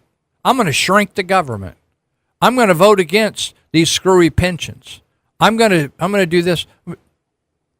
I'm going to vote against abortion, right? I'm going to do this. And they don't do any of that, right?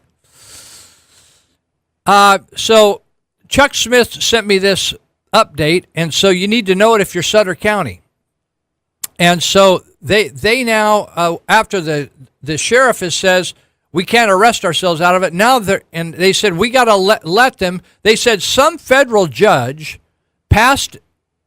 made a ruling. I want you to think about this. There were cities before there were federal. Do you understand that? When people came and settled America, they did not create a federal government and then go down to cities. They went and they settled a little city, and then they said, hey, let's have these rules for our city so we all get along. And then pretty soon they had enough cities, and they said, we need another level of government called a county where we can all kind of work together. And we just all work together. It wasn't supposed to lord it over them. This work together. And then they came up with a concept of a state where they would represent all the people of this whole region, and they'd represent the state.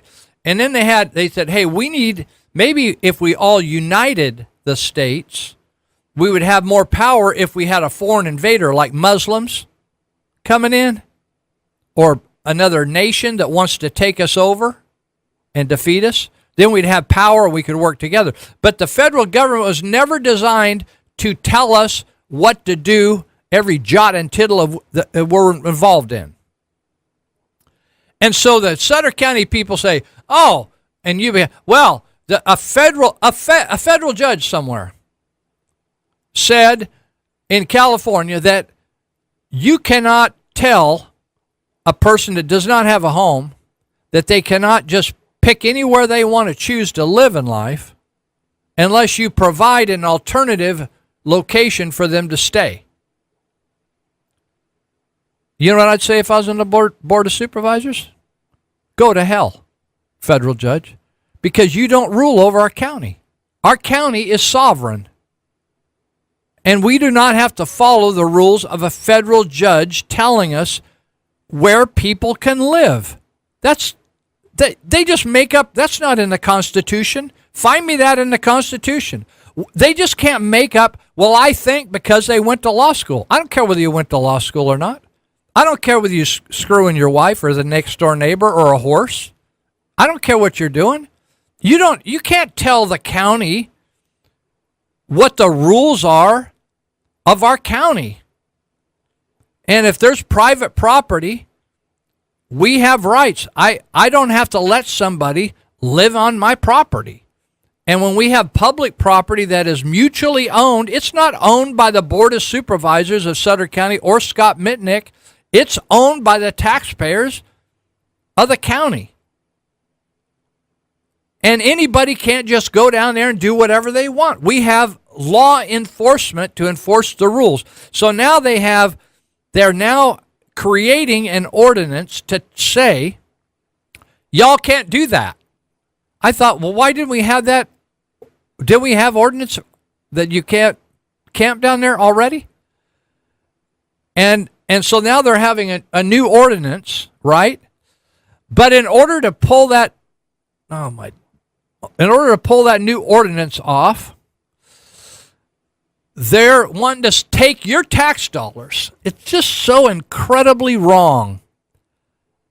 And if they want to take their own salaries, if Scott Mitnick wants to take his nearly $300,000 a year and take care of 10 homeless people to live and stay stoned all the time, hallelujah to you. It's America. You can do that. If you want to live out and somebody wants to let you live somewhere and you want to live out under the stars in a tent, you can do it. Poop on the ground, whatever you want to do. You can do it in America. If you want to take a .38 and shoot yourself in the temple after you've abused your body with drugs and alcohol for 40 years and you're now don't want to go through rehab, get it on, baby. It's free here. But there are rules, and we in our communities need to hold government accountable to enforce the rules that we want to live on, so we don't have panhandlers roughing up our ladies as they go into shop or going into get medicine at Walgreens or whatever. I'm going to tell you right after this break what Sutter County is doing, and it's absurd.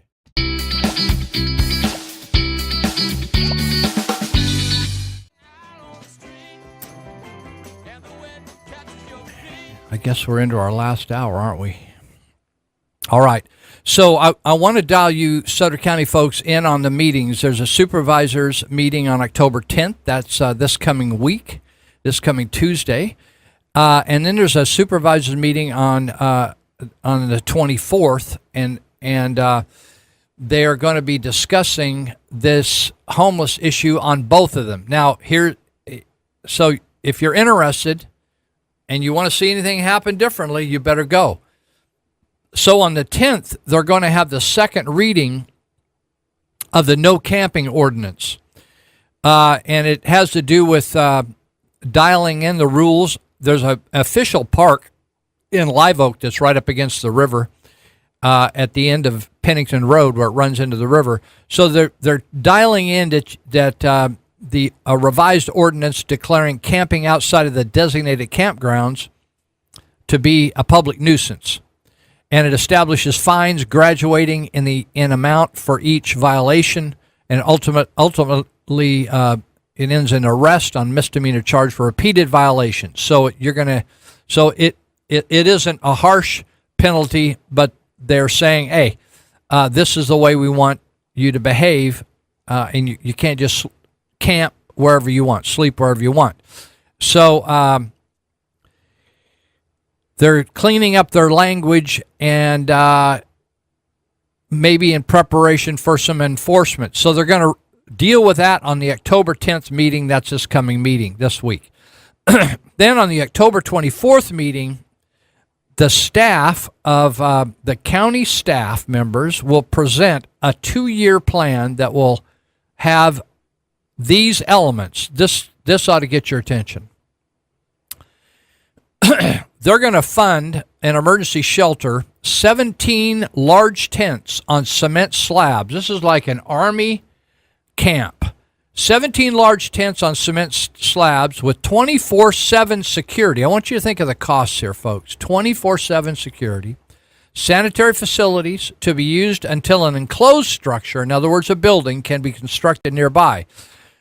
These 17 large tents will handle up to 200 individuals.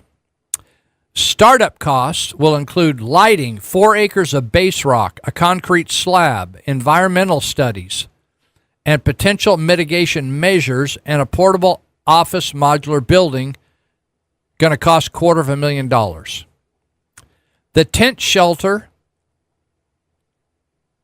is $115,000. That includes tents, cots, fencing, animal kennels.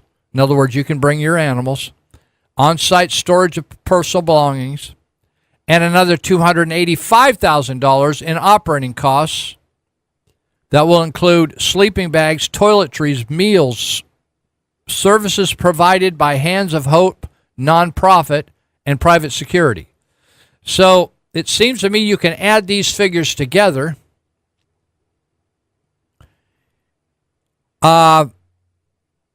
Which would be about, to me, that's $600,000, $700,000 right there.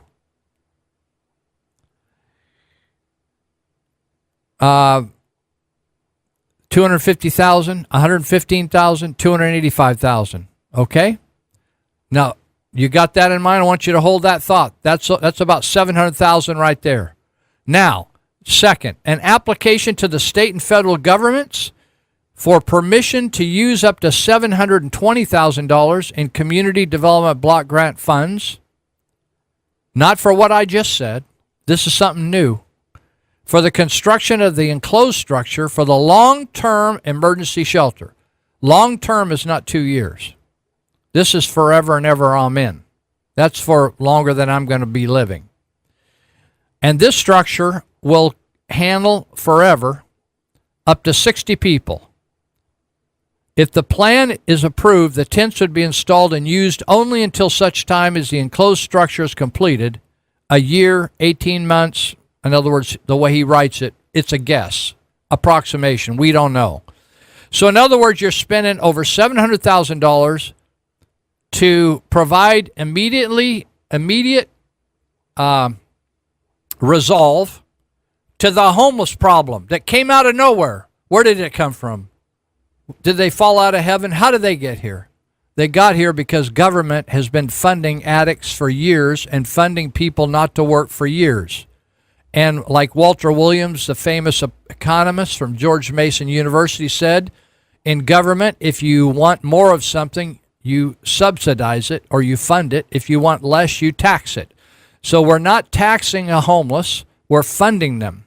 We're not taxing people if they're on heroin or meth or they're not doing their due diligence to be a productive citizen. We're funding them. And when you fund something, you get more of the same. So over $700,000 for the temporary system, another $720,000 to be transferred to put up a building to house up to 60 people on an ongoing basis. Now, I want to just compare that with the rescue mission that's been operating since, I think, 1956 in Sutter, in Yuba County, that's never got a nickel of government money, never even got a proclamation, a plaque, a certificate, a box of chocolate, Sherry's Berries, right, or a poke in the rear end. And they've been handling 60 to 100 people a day since 1956. And now the government, instead of helping them expand, is now taking your tax dollars. You know, the rescue mission does not get a nickel of tax dollars, and been doing that all on the generosity of people like you and me and churches. And now the government is taking that over. Now, next point, as Chuck Smith said, the enforcement of the revised camping ordinance to remove homeless people from the river's edge between Shanghai Bend north of Yuba City Boat Dock. That's going to be discussed on the October 24th meeting. You remember I told you what the October 10th meeting is. The October 24th meeting is these things I'm talking about. Whether or not to fund this emergency shelter system of handling 200 people, over $700,000. Whether to transfer $720,000 more from the Community Development Block Grant funds for a permanent structure. Then, whether we're going to evacuate all those people that are squatting on public property on the river's edge. In other words, you don't even want to go down there and go hiking with your kids or take them on a science project or a fishing effort or swimming. You don't even want to be down there. That's where, in fact, somebody brought up to me last night, that's where Michael Lyons, many years ago now, I think in 1992 or 3, was murdered, sexually assaulted, stabbed like 60, 70 times, tortured, 9-year-old kid, murdered in the river bottoms. So you don't want to go down there if gnarly people are hanging out. They're also going to discuss supportive services from Health and Human Services and the local homeless service providers. Now, the interesting thing to me is government never shrinks. They always find a reason to expand. Do you ever notice government, we're paying for this. They tell you to wear a hat when it's hot outside. They tell you, hey, they have these people that are paid to tell you to put on sunscreen. It's a wonder they don't tell you to get some toilet paper when you have to go number 2 and be sure to wipe and do it this way and that way, right? And we now pay for that. We can't just tell each other that, or the toilet paper people tell each other. No, we got to have government tell us. So, and finally, they're going to discuss programs to provide the path to self-sufficiency.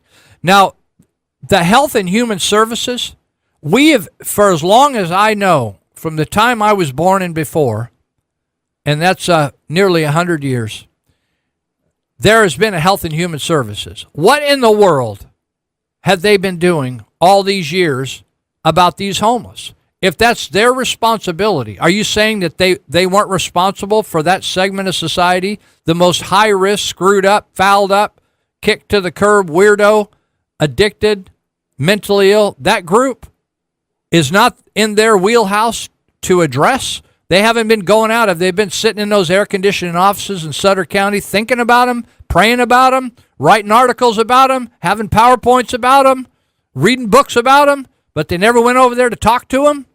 But now they are, and now they're putting them in hotel rooms at $1,000 a month. of our tax dollars. And the final point is from Chuck Smith. They're going to discuss programs to provide a path to self-sufficiency, including job training and affordable housing. Now, it's interesting to me. The worst job training people in this nation is the government. The best job training, you know who the biggest job training operation in the world is? It's Walmart. It's Walmart.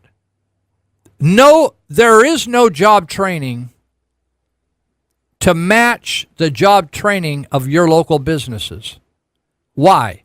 Because they're telling people what they want and how they want it done. They train them right there on the job.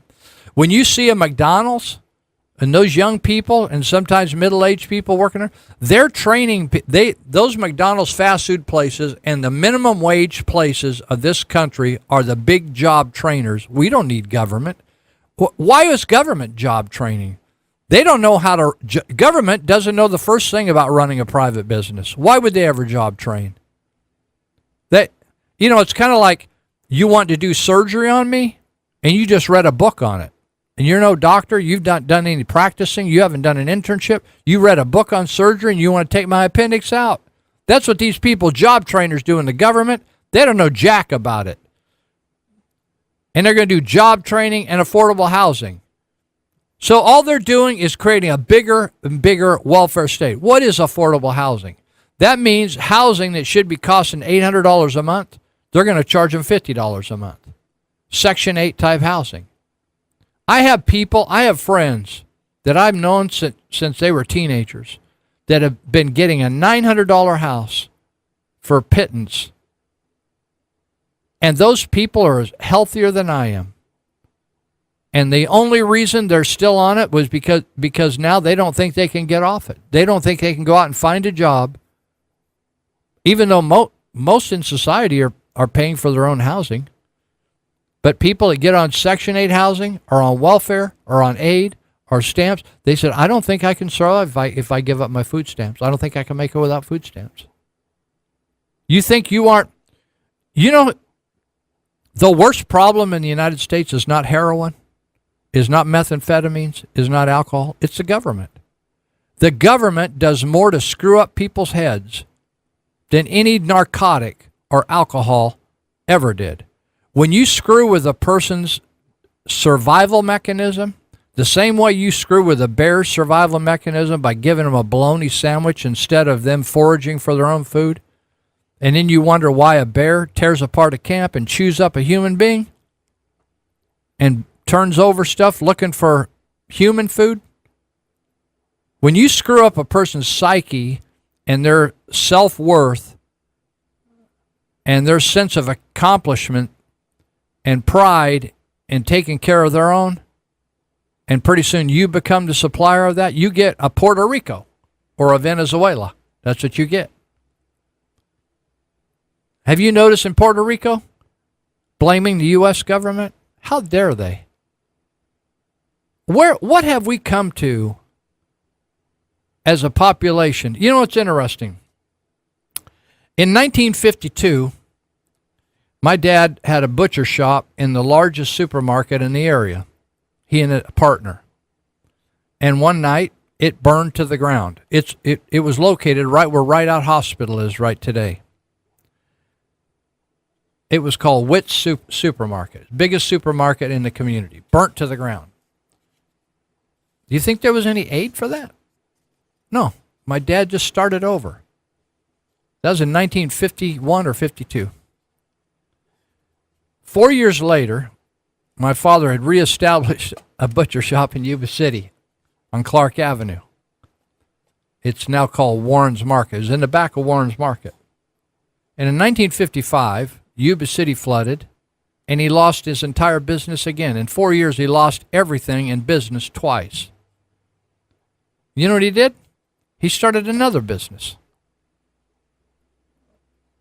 It's just too bad that they didn't have all this aid where they, you know, and he wouldn't have had to like start over. You just take care of people like that, right? Thank God for that. You know, our family you know, when I look back on, you know, when you're little, you don't even understand what's going on. But if the government would have come in and taken care and paid off, pretty soon that's your sugar daddy. And when sugar daddy comes through, you done pissed off. If you want to see socialism in action, go to Puerto Rico. You know what Puerto Rico in this latest natural disaster reminds me of? Hurricane Katrina in New Orleans. Do you think that was the only disaster in that year, Hurricane Katrina, when all that in New Orleans is that whole Louisiana thing? They're almost all on welfare down there because they're all Democrats. They've trained them to be on welfare. But up in Ohio or Iowa is one of the O's or the I's, Ohio or Iowa, they had massive flooding in the same year or just after that as Katrina. I don't know if it was a Mississippi River, one of those major rivers. Massive, massive flooding. And you know, up in those communities, nobody blamed the government. Nobody even asked for much government help. They just took care of one another. And there was no complaints. There was no whining. There was no like all this CNN going out and complaining. And Anderson Cooper, you know, the homosexual dude crying on the camera. He got all emotional about it. He needs a little testosterone, that Anderson. You know something, folks? There's something to be said about going through crisis in your life and weathering the storm and coming out the other side a stronger person. And sometimes getting a handout is not the best thing for you because it just keeps you down. And my friends that are on the dole, in their minds, it's like a dog, it's like a horse or a dog or something you got tied up. Pretty soon, you can just undo the other end of the chain and that thing hooked around their neck. They just think they're still tied up. They're tied up in their mind. They say, you know, there's no way I could survive going out and getting a job. That's impossible. To make all this happen, it's just too hard. I'm just going to wait, and I'd rather live on just a handout than try to make a go of it in life. So it's interesting. Programs, what is a program to provide a path to self-sufficiency? Are you suggesting putting them into a drug rehab? Are you suggesting forcing people into drug rehabs? That's illegal. You can't do that. You can't keep a person in a drug rehab. You can keep them in jail, but in a rehab, they can walk out anytime they want. In fact, they can get thrown out of a rehab. A path to provide a path. You know, they're already past the self-sufficiency. We have free education. We have free rehabs. Did you know that? There's free rescue missions. They don't have to live in the river bottoms. You can live at the rescue mission. There's homeless shelters for women up in Oroville, in Sacramento. There's already passive. How many programs do we need in it? We have Employment Development Department. We have One Stop. We have day labor programs. We have job services. In fact, there's help wanted all over the place. But who's going to hire somebody that's got meth in their system, or heroin, or oxy, or alcohol, right? They're loaded. They're always loaded. They got to get cleaned up first, right? There's rehabs. We got so many rehabs, it's unbelievable. It's people go from rehab to rehab. I know people have been through, I had a gal we had at the House of Ruth, we were her 7th rehab. There's rehabs up the butt. We have all these programs. How many levels of health and human services? How many social workers? Let me ask you this. After 2 years, when people say, well, I don't want to do that. Well, I don't want to do that. Well, I need a place that'll take all my animals. Well, I don't eat that kind of food. Don't you have vegetarian food? Well, I don't eat that. Don't you have any other food around here? You know the reason I'm able to talk like this? Because I've been working with these people for 40 years. At Glad Tidings, I have never seen a person starving. They thought they were starving, but they were obese. But I've never seen any ribs on anybody that wanted to hand out a food. The county of Sutter, the citizens of Sutter County and the citizens of Yuba County are being ripped off by bureaucrats that in their own mind, they are legend in their own mind and think they're conservative, but they're socialists. And that's the only way they can think of handling things. But they don't handle their own personal life that way. When they're making $200,000, $300,000, $150,000 a year, most of them are telling their kids to get a job and do this and do that and don't do drugs and putting them in rehabs when they do drugs. And they're not supporting them when they're 45. Are we about out of time? We're about out of time. So we're going to take another break, and we have, I guess we only have 30 minutes left. That's it, man. Bummer. We're just getting going here. I got more stuff to talk about and shake a stick at. All right. We're coming back live with Lou on Mount Huth.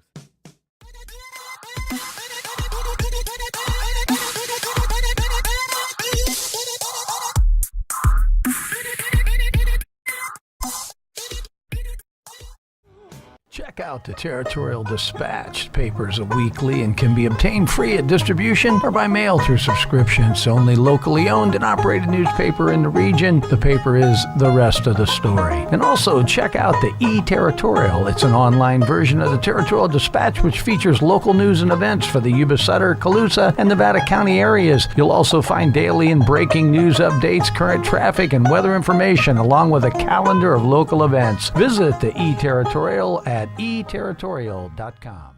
New meaning to the term first responders. Fellow community members stepping forward, volunteering their time to help others faced with what might be some of the most traumatic incidents in their lives. It's called the Trauma Intervention Program, or TIP.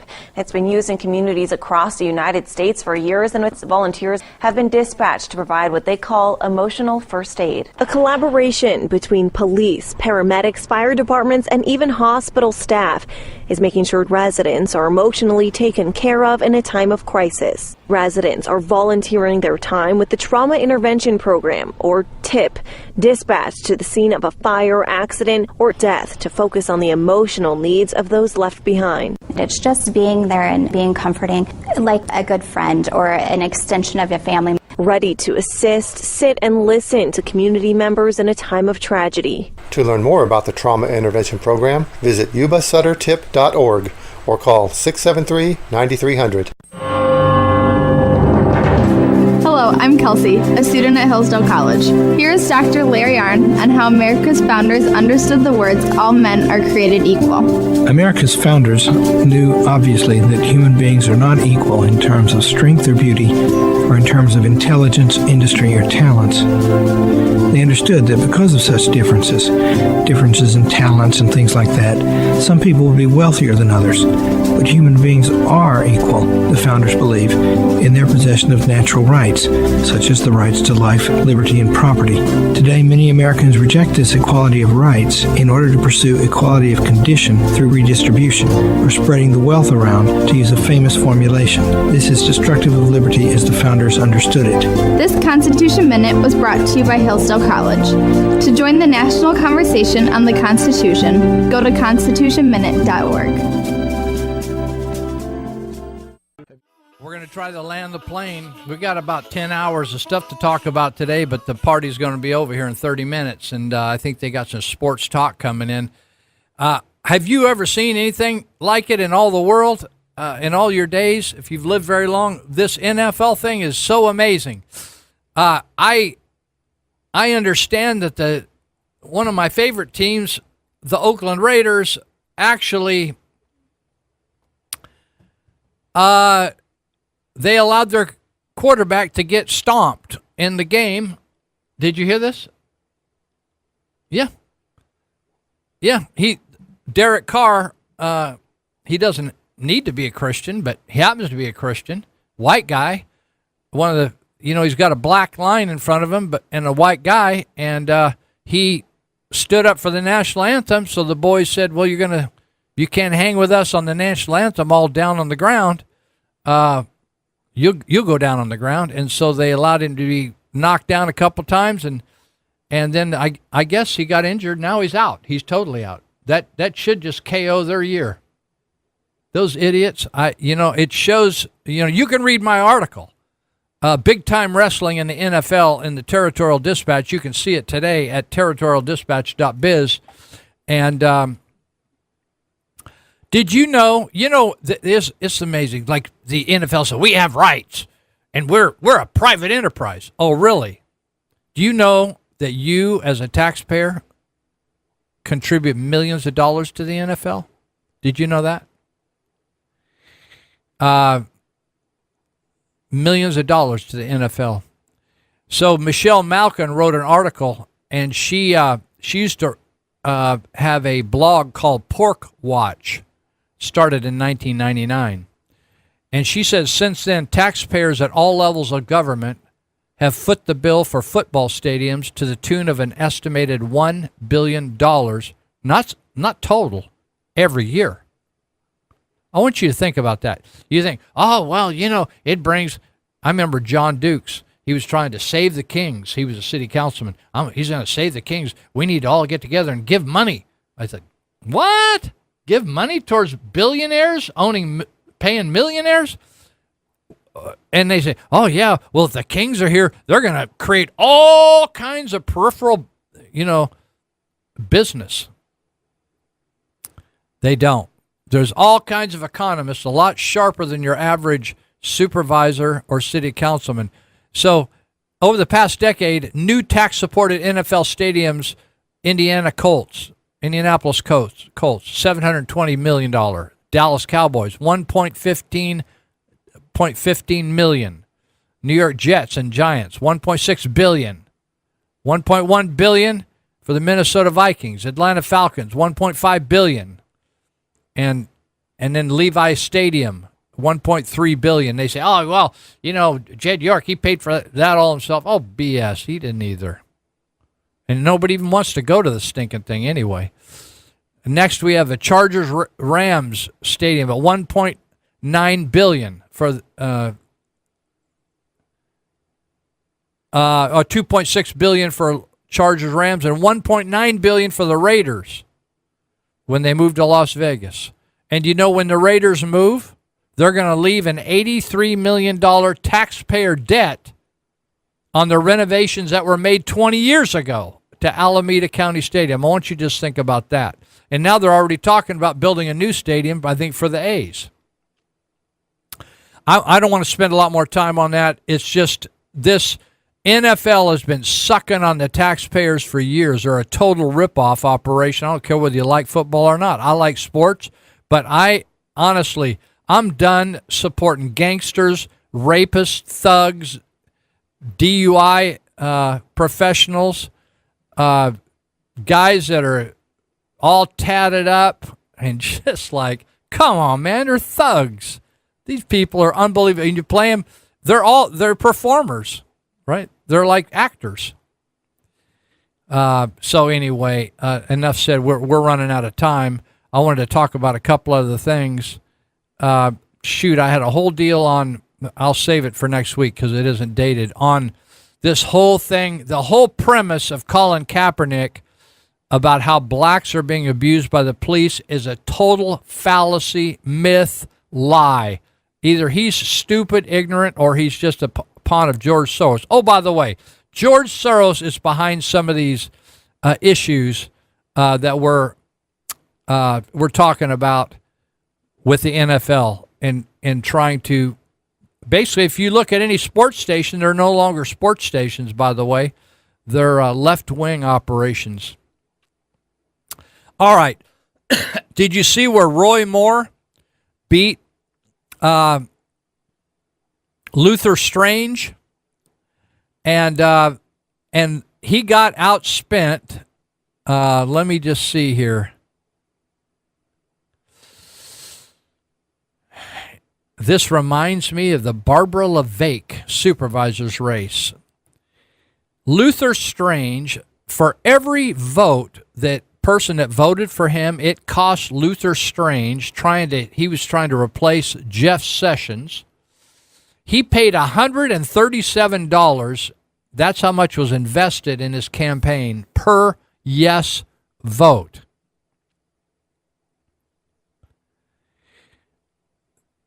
The Republicans, I'm not talking about conservative, I'm talking the Republicans establishment that's just no different from the Democrats. They invested that's Mitch McConnell and Paul Ryan, $30 million in this Senate race in Alabama against Judge Roy Moore. And I think Roy Moore spent a couple million. Now, here's the deal. This is an establishment. This is the difference between the swamp and people that want a new kind of government, looking more like the founders wanted. And this is exactly what you had in Sutter County when Barbara LaVake spent over $100 per yes vote and lost to Matt Conant. And many of my conservative friends, they considered themselves conservatives. And they voted for a swamp candidate by Barbara LaVake, dishonest, bully, liar, at $100 a yes vote, and the people rejected her for the second time. And what you're seeing is a Trump movement that it's beyond Donald Trump. People are sick of it. They're sick of the whole swamp. They want these people out of there, and they voted for Roy Moore. Do you know who Roy Moore is? Roy Moore is like a Donald Trump. How many politicians or judges do you think would stand on their convictions saying, you're not going to move that 10 Commandments monument out of the foyer of this courthouse? You're not going to move it. And he withstood a federal judge. He was a Supreme Court justice of Alabama, and the federal court said, over a lawsuit, he said, you got to remove the 10 Commandments. He said, we're not going to move it. They threw him out of office. I want to ask you, how many politicians do you think would stand on their convictions and tell the state or the feds to go to hell? We're standing on the 10 Commandments. We're not gonna obey your stupid homeless directives. We're not going to obey your DACA stuff. They're going to pay their own way or get out of this country. You think Yuba College? No, Yuba College trustees, if they were going to shoot people and the federal government okayed it, they would say that's okay because they're just going to follow federal and state law. That's their justification for giving free schooling to DACA because some federal or state person said it's okay. You know, it reminds me of the old thing I said the last time I was on the air here. Your mom said, if you want to do something and your mom didn't want you to do it, and you say, well, Johnny's going to do it, and she says, well, Johnny's going to run over the cliff. Well, that was the end of the conversation. But that's exactly what we do. Well, the state said it. It doesn't matter what my convictions are. The state said it. Well, the federal government said it, so it doesn't matter what my convictions are. You know something, people? We've lost our Spaldings in this country. We don't stand on jack. We stand on stuff when it's all just hot air. It's just rhetoric. And so Roy Moore twice was removed from his office as on the Supreme Court. He got elected there twice and was removed because of his convictions. And you know what? The Alabama voters weren't behind the state or the feds on removing Roy Moore. It was the government plantation owners, the swamp, who was the problem. And now the voters, after being outspent like 30-1 or something like that, $30 million for Luther Strange, who said, hey, anyway, I won't get in. I don't have time to get into Luther Strange stuff, but it wasn't a close race. Roy Moore kicked his rear. Do you know remember that John Ossoff, that communist guy that was running in Georgia, that the Democrats thought were going to kick everybody's rear end, special election? They paid $176 per vote for him, and he got his butt kicked by a lady down there. I think her name was Handel. How about this one? Remember Jeb Bush, man? That sucker was a sorry human being. Man, when you got, the closer you got to look at Jeb Bush, that sucker was a little pussy. Here's how much he spent on his failed 2016 presidential bid in the Ohio caucus and New Hampshire primary. He spent $2,800 per vote, and $2,800 in Iowa, and in New Hampshire, $1,150. And he got fourth place. You know something? People are seeing through this stuff, and I don't care how many ads you run, they're just sick of it. You know, it's amazing to me. I think probably Scott Mitnick is a nice guy, and maybe he's repentant of what he did in Thousand Oaks. I don't know. But for the Board of Supervisors, specifically Dan Flores and Jim Whitaker, to push him on the citizens of Sutter County after a professional panel said, do not hire this guy. That is the swamp if you ever saw the swamp. If you voted, if the Mitnick was put up for a vote, he would not be elected to serve as county administrator if there was such a thing. It just wouldn't happen. All right. We're getting close to ending, so I got to say this. I heard a rumor, but I think it's fact. We've been talking for about a year about Kumar Kairam, who is a very hardworking family man, has 3 kids and a wife. I believe he's from Pakistan. Kumar Kairam. Met him years ago.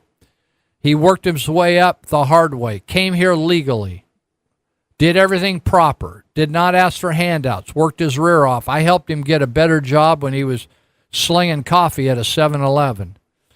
And he worked at a paint company, and then he saved enough money to buy himself a store. And then the city of Yuba City government bureaucrats had the gall to say, well, you can sell liquor there, but you can't sell 16-ounce beers, and really hurt his business, and had no justification other than they could because they have power over him. That, folks, if you don't get this, you don't get anything about America. That power over Kumar Kairam for a bureaucrat who makes $150,000 or $60,000 or $70,000 a year to say, we're going to allow you to have a liquor license if we like you, but we're not going to allow you to have a 16-ounce beer single sale. That is everything that's a totalitarian government, a communist government, a socialist government, where the government says, you're on your own, but we're going to manage every move you make. That's everything that's evil about socialism, communism, and what now is this country. I heard this last week. Kumar Kairam said that he reapplied to the ABC, and finally, after years of being at a disadvantage to his fellow competitors, blocks away, through no justification, he finally can sell a 16-ounce beer. So all you beer drinkers out there, I don't drink the stuff myself. All you beer drinkers, if you want a 16-ounce single beer, you do not have to buy a 6-pack or a case. You can just buy a 16-ounce from Kumar Kairam, and I want to encourage you to, if you're going to buy one, help this guy get back on his feet after the city of Yuba City has been jacking him around for years. Congratulations, Kumar. We're happy for you. It's a victory of the Sutter. The people that brought this up initially was a city council candidate, Jason Reichard, and the Sutter Buttes Tea Party Patriots. They were the first ones to bring this to the attention that this was an egregious evil and inequity. This is what they call crony. The founders called this crony capitalism, picking and choosing winners, saying we're going to do this benefit for this business, but we're not going to do this benefit for these businesses. It's evil. It's sinful. It should be against the law. It gives people way too much power. When people have that kind of power, it is evil. It corrupts people, and that's what happened in this case of the Yuba City and management. People think, oh, Yuba City, they're so good. Honestly, people, we got some crooks running the city and the county, some real crooks. And what do I mean? They're stealing money? Not necessarily they have their hand in the till, not necessarily, but maybe. There's stuff to come out that eventually may reveal that. But there certainly is a lot of people getting favors. There's a lot of people getting payoffs and campaign donations to do certain things a certain way. It's called crony cash. See, when you give the government that kind of power, business and people will figure out a way to corrupt those individuals that hold the power strings, the purse strings and the power strings. They will manipulate them to get their way. And they'll use money, they'll use influence, they'll use tickets to Disneyland, tickets to ball games, tickets to the opera, tours, cruises, all that kind of stuff to get their way.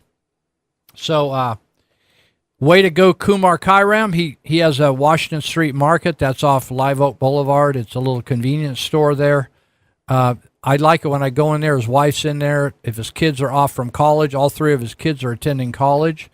And what has been done to Kumar Kairam is symbolic of the evil that is in our government today, from the smallest level to the highest ranking powers in this country. It is evil.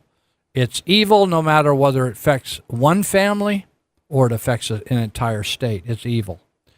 By the way, the city finance manager for Oroville met before CalPERS recently and begged for help because they said, we are going broke. And they said our CalPERS contributions are going up 7 times in the next several years, and we don't know how we can pay it. Our police are taking a cut in pay. I think their police took a 10% cut in pay.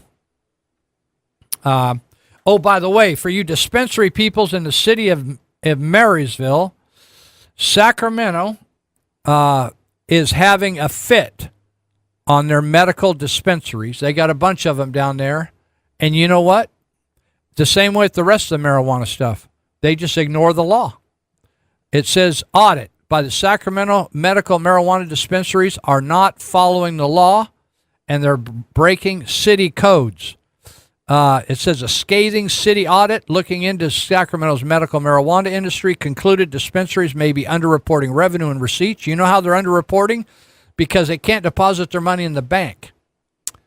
And when you do an audit, you look at the bank statements versus what they claim they're making versus the bank statements. If it's not going in the bank, then they know there's money coming, sidestep in the bank.